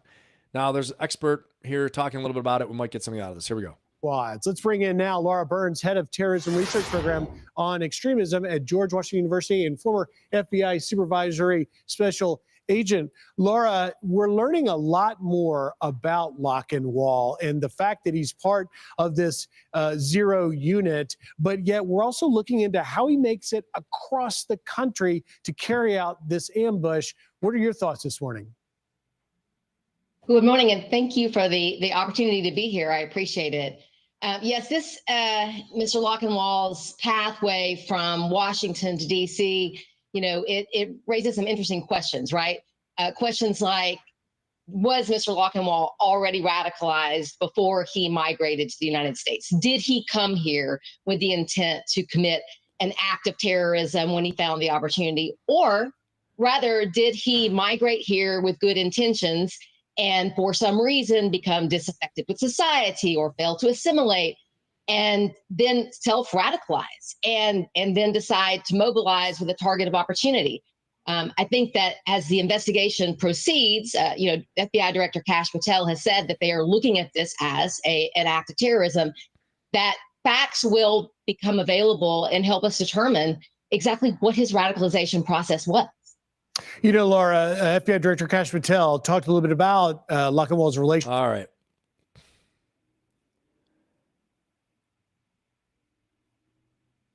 All right. So we're going to hear in a second. We're hearing a second from Kash Patel, the FBI director, about what he has to say. But you can see that self-radicalization process. What was the process? I described to you what I think, but I think someone's putting the screws to him right now, and I think that's usually why people do things like this. Okay, the self-radicalization, how easy to do it with a revolver, probably harder to do a bomb. Maybe harder to do a knife attack. I don't know. I just think that, if he's a lone wolf, what kind of statement are you making? If it was really self-radicalization, why wouldn't he say something? Usually they want to let it be known. They want to take claim of this. Okay. I know there was celebration going on from some terror units. I've seen that. Okay. Saying this is awesome. Good job. All this stuff like that. But I think that the self-radicalization to do what he did, I don't know. Maybe I think there's got to be some grievance they're going to discover. Let's hear a little bit more. Let's hear what Kash Patel has to say. Let's check this out. FBI Director Kash Patel. Now that the subject had a... Here we go. Listen here. There is confirmation now that the subject had a relationship in Afghanistan with partner forces. This individual is in this country for one reason and one reason alone, because of the disastrous withdrawal from the Biden administration and the failure to vet in any way, shape, or form, this individual and countless others, and this administration has taken the rightful step to stop any further allowance of people with this similar background into the country. So, Laura, clearly Lockenwald ends up here because of his partnership with our U.S. forces, with the CIA. And it appears he did have vetting, as I just pointed out, but yet there are still links, weak links in this vetting process. Explain your sort of view of that. Yes, I mean, the overall vetting process, if we're talking about the broader vetting process, it didn't just involve Mr. Lockenwald, because it does appear that he had some sort of vetting, was extremely complicated and chaotic. And, it really began with what I see as the intelligence community's failure to predict how quickly Kabul would fall. And because of that failure to understand what was going to ensue, there was a lack of preparation for what that evacuation process of our allies would actually look like and entail, and the challenges that they would face. Okay, so I'm gonna just chime in here really quickly, right? Yes, there is big fear about, Kabul falling. And I want to say this. Sometimes I hear from people how the same people possibly, okay, because I don't know this for a fact, but I'm guessing sometimes the same people who are now saying they're not vetted enough were the same people saying, why didn't you bring them here? You promised, we kept our word that we'd back them up and bring them, and you got to bring them, and then you bring them, and then something happens, right? So to her point, it is complicated, right? Now, to President Trump's point, the disastrous withdrawal, and to almost every military person I know's point, the disastrous withdrawal created these conditions that led to this, okay? That if it was a more structured withdrawal, and this wouldn't have happened, okay? Is that true? I think so. I think it's quite possibly true. Now, if someone's a sleeper cell, they're a sleeper cell. If they had plans to attack you anyway, he could have been a good little guy the whole time, a good boy the whole time, and then brought here and done what he was supposed to do. Okay, I will tell you, I lost one of my Marine Raiders to an insider attack, where this person was in a commando unit that our Raiders were, Marine Raiders were partnered with. Okay, and this person just hatched his plan at the time once he had trust. they kind of insert the software, the Taliban does, that you do this after you have total trust. You don't need to rush it, but you're going to do it once you're totally in. And then, otherwise we'll kill your family. Okay, one of those things. And so he gained trust. He's in there with my guys. And eventually what happens is that they were on their way to a mission. And in the LZ, before they took off in the aircraft to do it, he opened fire and killed a bunch of people. Okay. And to include shooting up my Marine Raiders too. Okay. And so, unfortunately, there are other stories like that. I have other stories too from 2nd Marine Raider Battalion, 2nd Marine Special Operations Battalion. And there are many, many special forces, infantry, Marines. These things are out there and they happen. Okay. So if you don't think a CIA trained operative for, 8 years with them knows some tricks and how to hide his intentions, you're sorely mistaken. Okay. But I don't think it's that. I do think someone is putting the screws to him and has compromised him. And so that's why he's doing it. I think he probably thought he was going to be shot and killed in the process. So there's a lot of stuff out there, but we'll see. Okay, let's check out. Let me see. I think I have one more here on this.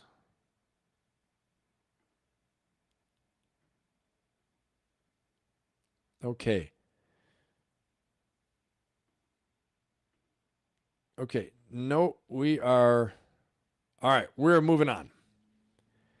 We're going to move on, and we're going to talk about right now. President Trump has said today that we're going to move on to Venezuela right now, okay? So continuing on with the show from last week and my live with Nate last week in Valhalla, but we're going to talk about Venezuela. And President Trump, say the words, President Trump today announced that, yeah, we're going to do land strikes in Venezuela, okay? And I don't know if you guys saw it, but I had some people call me a warmonger last week. I don't know. Check out the comments from last week's video with Nate. I'm like, what are you talking about? We called for a diplomatic solution. So anyway, anybody out there is thinking Ben's a warmonger. What I want to say is that probably the least amount of warmongers you're ever going to see are the ones who've actually done it and been down there and, had to be at the very pointy end of the spear and seen what happens. Okay. So I'm not a warmonger. I'm analyzing what's happening. But let's talk about this news story. President Trump saying we're going to do land strikes in Venezuela. Let's check it out. Here we go. President Donald Trump is saying land strikes in South America will begin soon. He said that while speaking to service members yesterday as tensions with Venezuela continue to rise. For months, the military has been attacking boats in the South and Central American seas. They've sunk dozens of boats and killed more than 80 people who the White House claimed were all smuggling drugs. The U.S. military has amassed more than a dozen warships and 15,000 troops in the region as part of what the Pentagon has branded Operation Southern Spear. So we're already doing a lot. We've almost stopped. It's about 85% stopped by sea. You probably noticed that. People aren't wanting to be delivering by sea. And we'll be starting to stop them by land also. The land is easier, but that's going to start very soon. We warned them, stop sending poison to our country. CNN reports that the president did not specifically say those strikes would happen inside Venezuela, but he appeared to suggest it. Okay, interesting. Didn't specifically say that the strikes will happen inside Venezuela, but appeared to suggest it. That's a good point. Good observation. So what do you think? Put in the chat, guys. What do you think? Is this first of all right? Is it effective? What do you guys think? I mean, put it in the chat what you guys think about it, and we'll get on to it. But what I want to say is that, we talked about this last week a little bit. So land strikes in Venezuela. Are they going to do it? Why are they going to do it? And I want to also get your opinions too. What do you guys think this is all about? Is it about the oil, the large oil basin? Is it about China, Russia, the great game, making sure that the U.S. has total domination in the Western Hemisphere?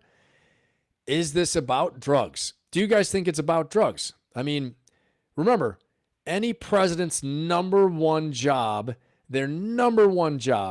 is to make sure that the borders are secure, the physical security, let me just say this, the physical security of the country is core vital interest of the United States, number one, and any country.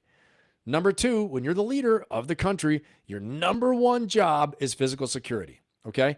So physical security includes borders, it includes, law and order, it includes, threat from attack from outside, threat from attack within. It includes, the influx of drugs if it's killing people. The fentanyl epidemic is horrible.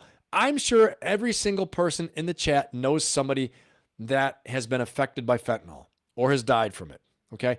I'm willing to bet money, and tell me in the chat, give me a thumbs up, give me a heart or thumbs up if you know somebody has been affected by fentanyl. It is absolutely horrible. So I've also heard it said that it's a policy of China, of their CIA basically, to flood the U.S. with fentanyl. They're working with the cartels to create strains of fentanyl that kill faster, kill more, get people addicted, to undermine the United States. Okay, this is real stuff. This isn't made up. This isn't conspiracy. You guys know I don't really do conspiracy. Okay, I'm not like, except for the aliens. We talk about aliens, I'm all in. I'm all in on that one. So, but I really believe that, this is real, and he's being genuine. He's not being disingenuous saying, oh, the drugs and we really want the oil. Okay? I mean, the U.S. has a lot of oil. We have huge oil reserves here. We can just drill, baby, drill. We can drill all the time and get to our huge oil reserves here. Okay? I do think it's number one, enough with the drugs, enough with the flooding of immigration. Okay? And I think number two, it's the great game with Russia, China, and the oil reserves, strategic oil reserves. Okay? Because here's the thing. If Russia gets emboldened by having strategic oil reserve access because they're OPEC plus. Russia is in OPEC plus, meaning it's OPEC, the oil producing countries in the Middle East, plus Russia, okay? And Kazakhstan, I believe, is in there too. But Russia can put their finger on the scale and change the barrel of oil price, which then, emboldens Venezuela, which also emboldens Russia, okay? And it gives them a column and it gives them a position in the Western Hemisphere to mess with us. Okay, because here's the thing.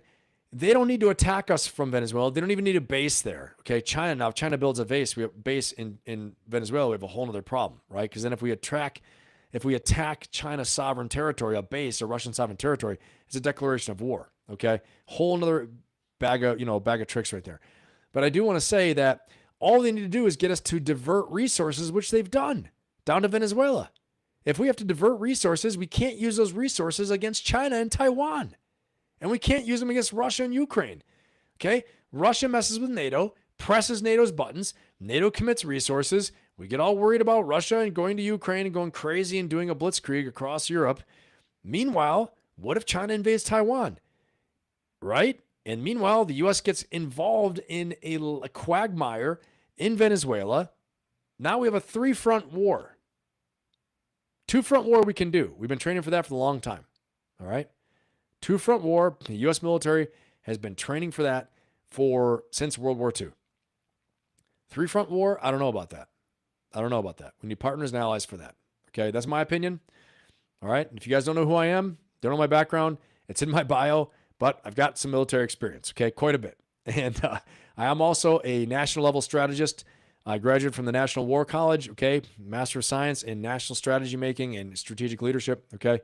I taught operational planning at the Command and Staff College, Marine Corps Command and Staff College down in Quantico, Virginia. Taught operational planning, leadership. I was a leadership department head. So why am I saying that to sound cool? No, just saying that I've looked at these things. I don't know everything, but I got an idea. Okay, so there's a little credibility drop for you guys. Not to act like I'm cool, just saying that I've studied these things and I'm not just reading TikTok or looking at a magazine and spitting it back out. I've looked at where these things come from, how these operations work, what the strategic calculus is, all those things for a long, long time. Okay. That's what I think. That's what I think right there. So, land strikes within Venezuela. Will that make us so deeply entrenched that it's going to cause more problems, or actually, you guys put it in the chat, what you think. So all of the above, right? Maybe Lisa, Jasmine. Yeah.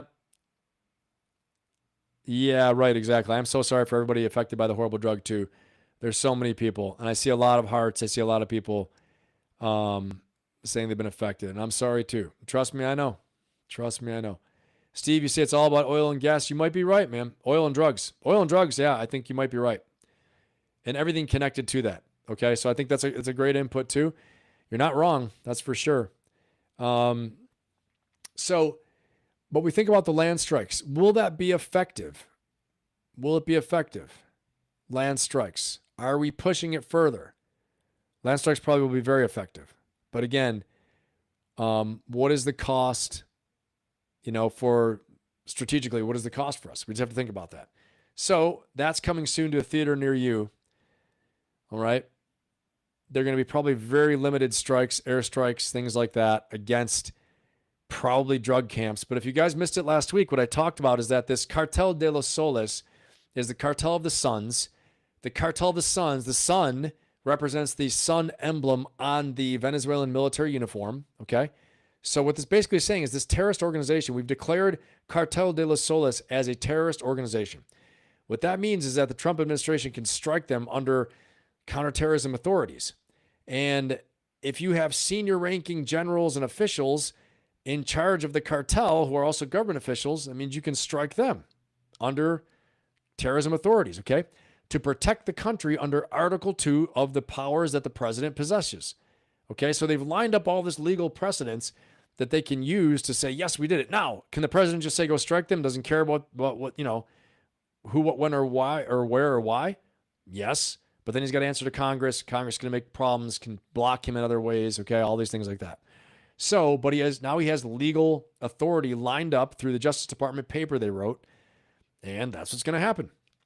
Now, everybody's on the target list. Maduro knows he sits by this DOJ paper, like a 150-page paper, and that Maduro sits at the top of the Cartel de los Soles. So he's on the chopping block, like I talked about last week. Okay, I'm just telling you, I'm not advocating that we should do that or we shouldn't do it. I'm giving you the analysis right now. Now, what do I think we should do? I think we should find a diplomatic solution for sure, because the devil that you know, right? Just practically the devil that you know. We know Maduro. We know Maduro. We know what to expect of him. And who's going to come up next? And I guess it's this female candidate. I think Maduro lost the election. I think it was a female candidate who's basically saying, get rid of Maduro and all his people, and then we'll give you everything you want, oil deals, infrastructure, all kinds of construction, business deals, all stuff like that. Now, we've heard this before. We've heard it all before. Easier said than done. You don't think Maduro and his people are going to go to ground and fight? You don't think they're going to give us a hard time? They will. Okay, and it's going to be probably not great. So President Trump, the deal maker, probably should make a deal. Figure it out so we don't have to hunt everybody down and kill them and blow them up and all this stuff like that. Okay, and devil that you know, make a deal diplomatically and go from there. And again, this is interest driven in the interest of the country, right? Number one thing is physical security. Stop the drug flow. Number one. Okay. Number two, stop your big influence with Russia and China. Okay. And they're hitting a lot of powerful strategic interests right there for securing the U.S. borders, long-term U.S. security, physical security, long-term, right? By reducing the interest of Russia and China. Now, we talked about as well, too, last week, that the reason why we have such a distance from Venezuela is when Hugo Chavez took power, the U.S. turned their back on Venezuela and in-stepped in the vacuum Russia and China, okay, in a nutshell. It's a longer story than that, but in a nutshell, that's the main point, okay? It started before that, but that was a main pivot point, okay? All right, let's see where it goes. We're going to pivot now, go into our next story, which is the next story we are going to go into. Let's see. We're going to talk a little bit about, and again, guys, like and subscribe. Hit that like button, subscribe. If you're not subscribed yet, and I'll tell you, I'm surprised at how many views I will see by people who do not subscribe. Did I do something wrong to you guys? Did I hurt your feelings? Come on, subscribe, right? That way you can see all my antics. You'll get alerts for it. You'll know when the show is going live. You'll know when I put new content. I put a lot of shorts out every day, all my shorts, all the things like that. But if you like what you see, you're getting something out of it, like it, right? Subscribe so you can keep on coming back. It helps the channel as well, too. I'd appreciate it. And then share it if you think somebody would get something out of it as well, too. And I always do chapters of little bite-sized pieces. All right, next story, we're going to talk about crypto. In the chaos of the world right now, Bitcoin has gone nuts. I think many of you know that. You know I'm a big Bitcoin advocate. I'm a Bitcoin investor. I believe in it. I am a bit of an evangelist on it. But let's check out what is going on with it, okay? And stay tuned. Don't go anywhere, because very soon, we're almost at the time you've all been waiting for the leadership lessons of South Park. It's coming very soon. Here we go. Well, I think it's still very likely that Bitcoin's going to be above 100,000 before year end, and maybe even above one to a new high. So much to talk. All right, we had a little bit of a lag there. Well, I Let think me it's just let me I think rewind it's still very likely that Bitcoin's going to be above 100,000 before year end, and maybe even. All right, he just said he thinks the Bitcoin's going to be above 100,000 before year end, and even likely all the way to 150. Okay, let's keep going. Even above one to a new high. So much to talk about in today's video. Let's start here. Unfortunately, this data is showing that newcomers are selling this dip and veterans are accumulating this dip. Newcomers sold below 85K, while veterans bought below 85K. Bitcoin popping above $90,000, it's a good Thanksgiving. And there is a school of thought, I haven't heard that many other analysts. All right, guys, I had a little mess up happen here. Hold on one second. Let me get this back again. All right, so basically what he's saying, okay, not to go too much into it with Bitcoin, because I know it can get confusing, but Bitcoin dropped down like 35%, okay? From 126, its high, all the way down to about like 79, it dipped down to again. A lot of people panicked, okay? If you're new into crypto space, you're new into Bitcoin, okay? Again, I don't really advocate other coins except for Bitcoin. Ethereum is okay, Solana's okay, but otherwise I don't, XRP even okay. But Bitcoin is the main one I believe in. It's more stable. It's, got the greatest, longest legs for the future that many macro investors see, including Kathy Wood of ARK Investments, ARK CEO of ARK Investments, and Raoul Paul and Michael Saylor, a lot of people like that. Okay, so it dropped down. What happens is people will panic, okay? People panic, and hey, Courtney, welcome aboard. So awesome to have you as a member. Woo! Awesome. Glad you joined. Fantastic, Courtney. And so what does this mean? Well, it means this, okay?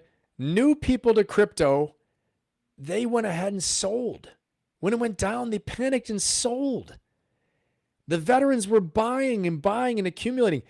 If you know crypto, you know, especially Bitcoin, Bitcoin's going to do this quickly. And I'm telling you, within a month, it's going to be back up to 150. Or, it's going to be back up to like 110, 111. And then maybe by like February, it'll be 150. Maybe sooner. We don't know. Okay. But here's the point. It's not magic. It's not super mega speculation. It's actually, there are institutional investors, meaning big firms like JP Morgan, Chase, Strategy, MicroStrategy, big banks, Wells Fargo, you name it. They're investing. BlackRock, they are buying up the Bitcoins. Okay. The US government, other governments. Okay. The Trump family, they have a Bitcoin fund. Oh, but come on, guys. And I know it's expensive, but what I'm saying to you is that if you're someone that's going to buy in on it, this is the time. If you got some reserve cash, you got some cash that you're not afraid of playing, the rocket ship with it and riding it out. All it takes is 0.1 Bitcoin, because in 4 to 5 years, what they're saying, many experts are saying, they think it's going to go to $1 million. I want you to think about this. What if it goes to 500,000? Are you going to be disappointed? No, right? So it's still well above any other investment. Okay, but you got to be ready for the volatility. Now, don't put anything in there that you need to take out in the next year, or you really need it to live. Don't do that. Okay, as I've always said, pay your credit cards down. I'm a believer in Mike Ramsey, what he says. Okay, Dave Ramsey. Sorry, Mike Ramsey. I think was a player for the Buffalo Sabres. Go Bills. Go Sabres. Dave Ramsey. Pay off the debt. Right. Get a small reserve fund of a month. Then get 3 months worth. Pay off those credit cards. Then you start investing. Okay. So, and to do that, you want to maximize your income, whatever your income is. Okay. Cut out things you're not using, cut down expenses, all this stuff like that. Okay. So I'm a big believer in that. And then look at Bitcoin. Okay. You can buy a little bit of Bitcoin on the side and just, start doing Coinbase. You can use Coinbase app to invest in there. All right, let's keep on rolling. I'm going to give you guys a quick Bitcoin update. We're going to look a little more, and then it's time. And then it is time for South Park and the leadership lessons of South Park. Get excited. Get very excited. This is going to be a good one. $1,000. It's a good. Here we go. Bought below 85K. Bitcoin popping above $90,000. It's a good Thanksgiving. And there is a school of thought, I haven't heard that many other analysts talking about this, that it was actually back in February 2025, the Bitcoin bear market began. In November 2025, just recently, capitulation happened. And in 2026, people will finally realize crypto's biggest bull market begins. Michael Saylor just put out a dire warning to the Bitcoin community. So check this out, everybody. We're going to match this with what Tom Lee has to say. Michael Saylor says, if Bitcoin went to $10 million tomorrow, I want you to think about how you'd feel. He is speaking directly to you in this video. Comment your thoughts below. This is sage advice from one veteran to a newbie. Volatility was a gift to the faithful. It scares away the tourist. It scares away the lazy. It scares away the people that are already conventionally rich, that have all the money. If you're a 20-something or a 30-something and you're willing to do the work, if you're willing to spend 100 hours or 200 hours, if you have more time than money, then the volatility of Bitcoin is a gift to you. If you have more money than time and you're arrogant and egotistical and you just pick the obvious, then if the volatility goes away, you buy Bitcoin. If people in the rest of the world knew what I know and they understood and they agreed with me, Bitcoin would go to $10 million tomorrow. And if Bitcoin went to $10 million tomorrow, I want you to think about how you would feel and how your viewers would feel. All right. All right. So I don't think it's going to go to $10 million tomorrow. I'd be really happy. You'd see a different Ben on here. I'd probably like, woo. Probably be drunk for one of them. No, just kidding. I'd be just the same as Conor McGregor said. I wouldn't let the success get to me. Maybe a little bit. Just saying. Maybe a little bit. But yeah, but he has a great point. And if you guys stuck with me for a while, many of you have, then I talk about Bitcoin. I talk about, what it means, what it actually is, all these things like that. Okay. There are only 21 million coins ever made, so it's limited. Okay. And it's going to keep on increasing over time, as they say, because of its scarcity and its utility. And it has institutional adoption now. Governments, big banks, big investment funds, they believe in it. Whereas 5 years ago, they didn't. Okay. So things are happening.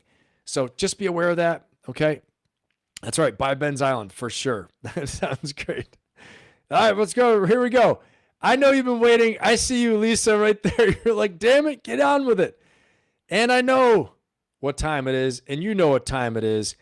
It is time for the leadership lessons of South Park. Woo! Let's get it going, everybody. And we do derive leadership lessons from this. I don't even know. I got to tell you guys, just so you know, I have not watched these clips. I don't know what they consist of. I don't know what they're going to say or what they're going to do.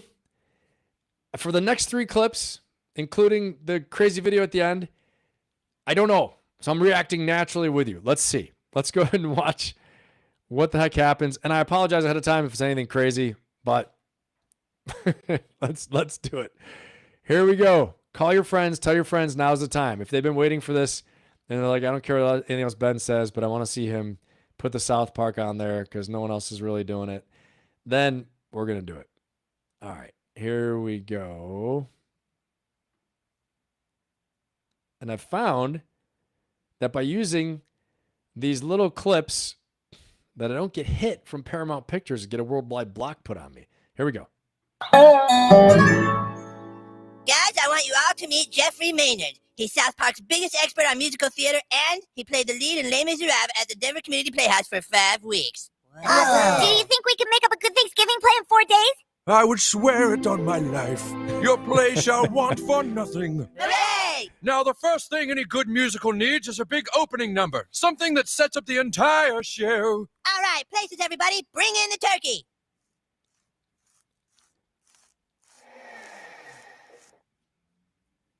What the hell is that? It's a turkey. His name is Gobbles. Gobbles! And where, pray, is our beautiful trick-performing turkey? We sort of spent all the money on this one. Gobbles! What? Cow, can I talk to you over here for a second? Cow, why do you do these things to me? I didn't do anything to you. Timmy saw the turkey and wanted to get it. What do you want me to say to him? You say, no, Timmy, you can't have that turkey, bad Timmy. Look, I know it isn't exactly what we wanted, but maybe we can train it. He's not gonna work, Kyle. The whole point was to make our play better than the kindergartners. Yeah, that turkey sucks. Wait, what's that you say? A Thanksgiving turkey is what you require? I know of a turkey. You do? During my years on Broadway, I worked with a turkey that could do all kinds of tricks. She even jumped through a hoop of fire. Cool. Can you get it for us? I will go promptly and call her trainer. On the morrow you shall have your trick-performing turkey. All right.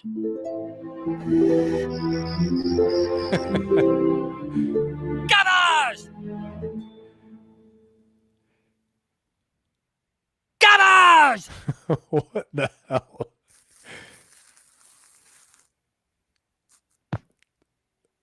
This is so bad. Ah, Gobbles! Is that Timmy? That's Timmy. Gobbles! Gobbles! Guys, I want you all to meet Jeffrey Maynard. He's South Park's biggest All expert on right. musical theater. I hadn't even watched that one, guys. Just like many things we just talked about, that wasn't vetted. So I don't know. I didn't have any clue where it was going or what was happening. But pretty funny stuff. So I guess what is the leadership lesson there? Leadership lesson is inspect what you expect. Leadership lesson is friggin' pre-combat inspection and comm checks. PCI comm checks. They lost the turkey. That's like you're going out on a mission, you lose the 50 cal. You know? You lose comms. Comms are down. How you can do the mission without the turkey? So pre-combat inspections, PCI comm checks, rehearsal, right? Realistic rehearsals before you step off on the mission. Clearly they didn't do it. Clearly that didn't happen. There's no operational back brief, right? Someone's got to know to bring the damn turkey. They didn't bring it. Okay? That was Timmy. Timmy was there. If everybody knows Timmy. All right. Let's check out this next one. All right. Let's see. Let's watch this next one. I got another one here. Here we go. All right. Again, I have no clue, everybody. I didn't vet these. I don't know what it is. So again, let's just see together what happens. Okay. All right, here we go.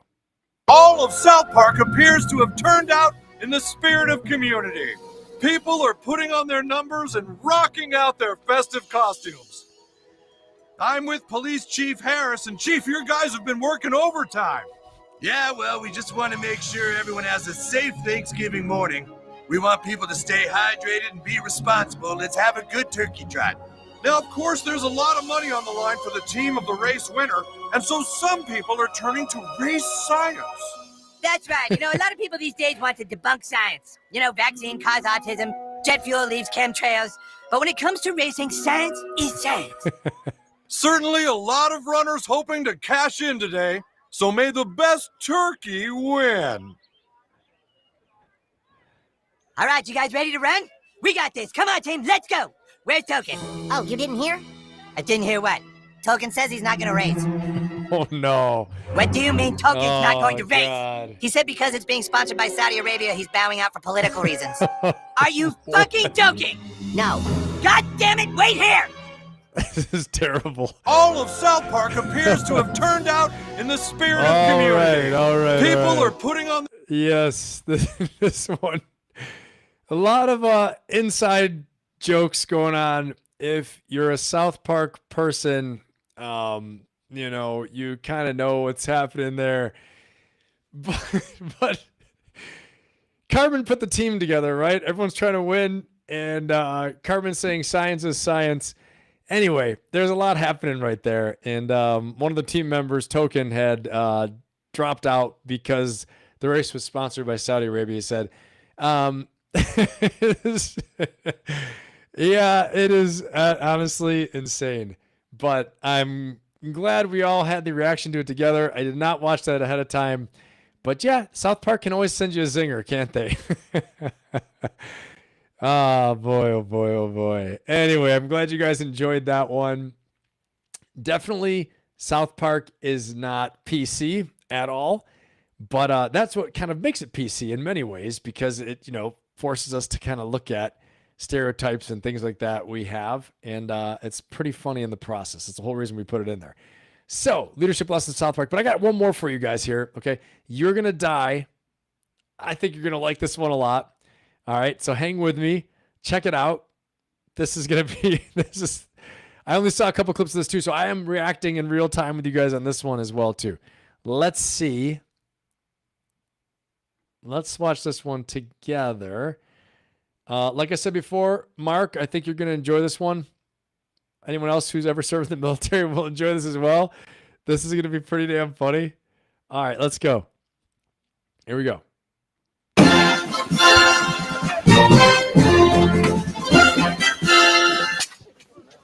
This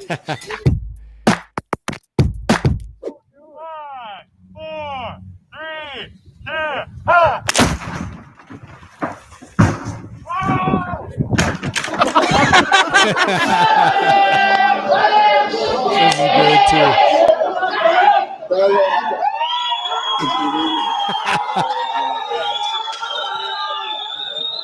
So bad. Then he points the gun at him. Like, I'll shoot you for laughing.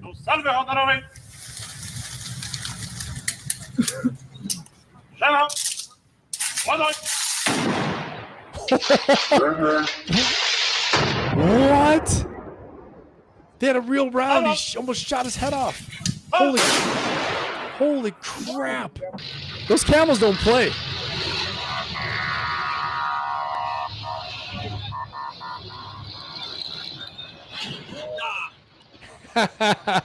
Oh, someone's getting fired for sure.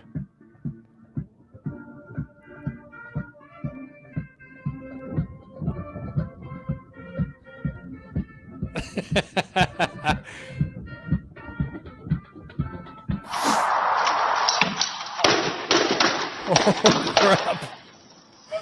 Yeah, that's a bad day right there.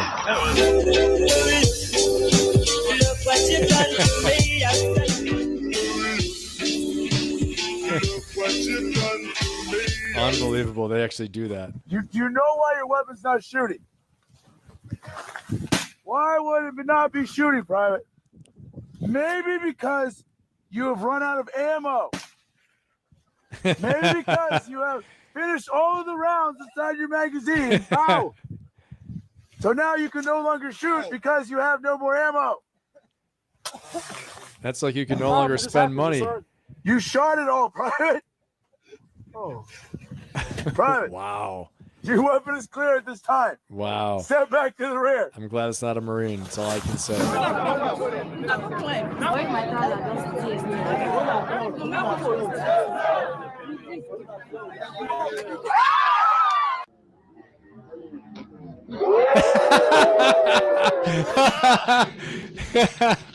Oh, fuck this. Oh, fuck. Are you gonna help me? Oh, crap. Someone's dead. Dead meat for this one. This is so bad.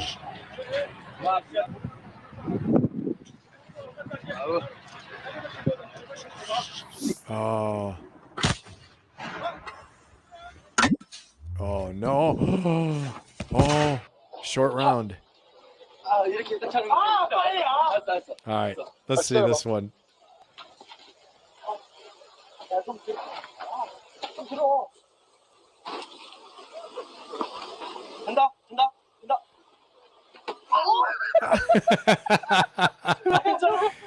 Oh my God. All right. Oh no. Oh. Oh my gosh. That is so crazy. What? All right, last one.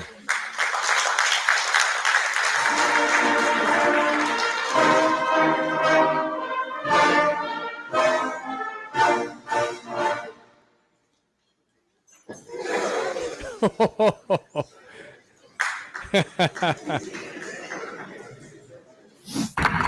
right, one more. This might be good. Let's see. Oh, he's so dead. He's so dead. I can't help myself. I got one more. Last one.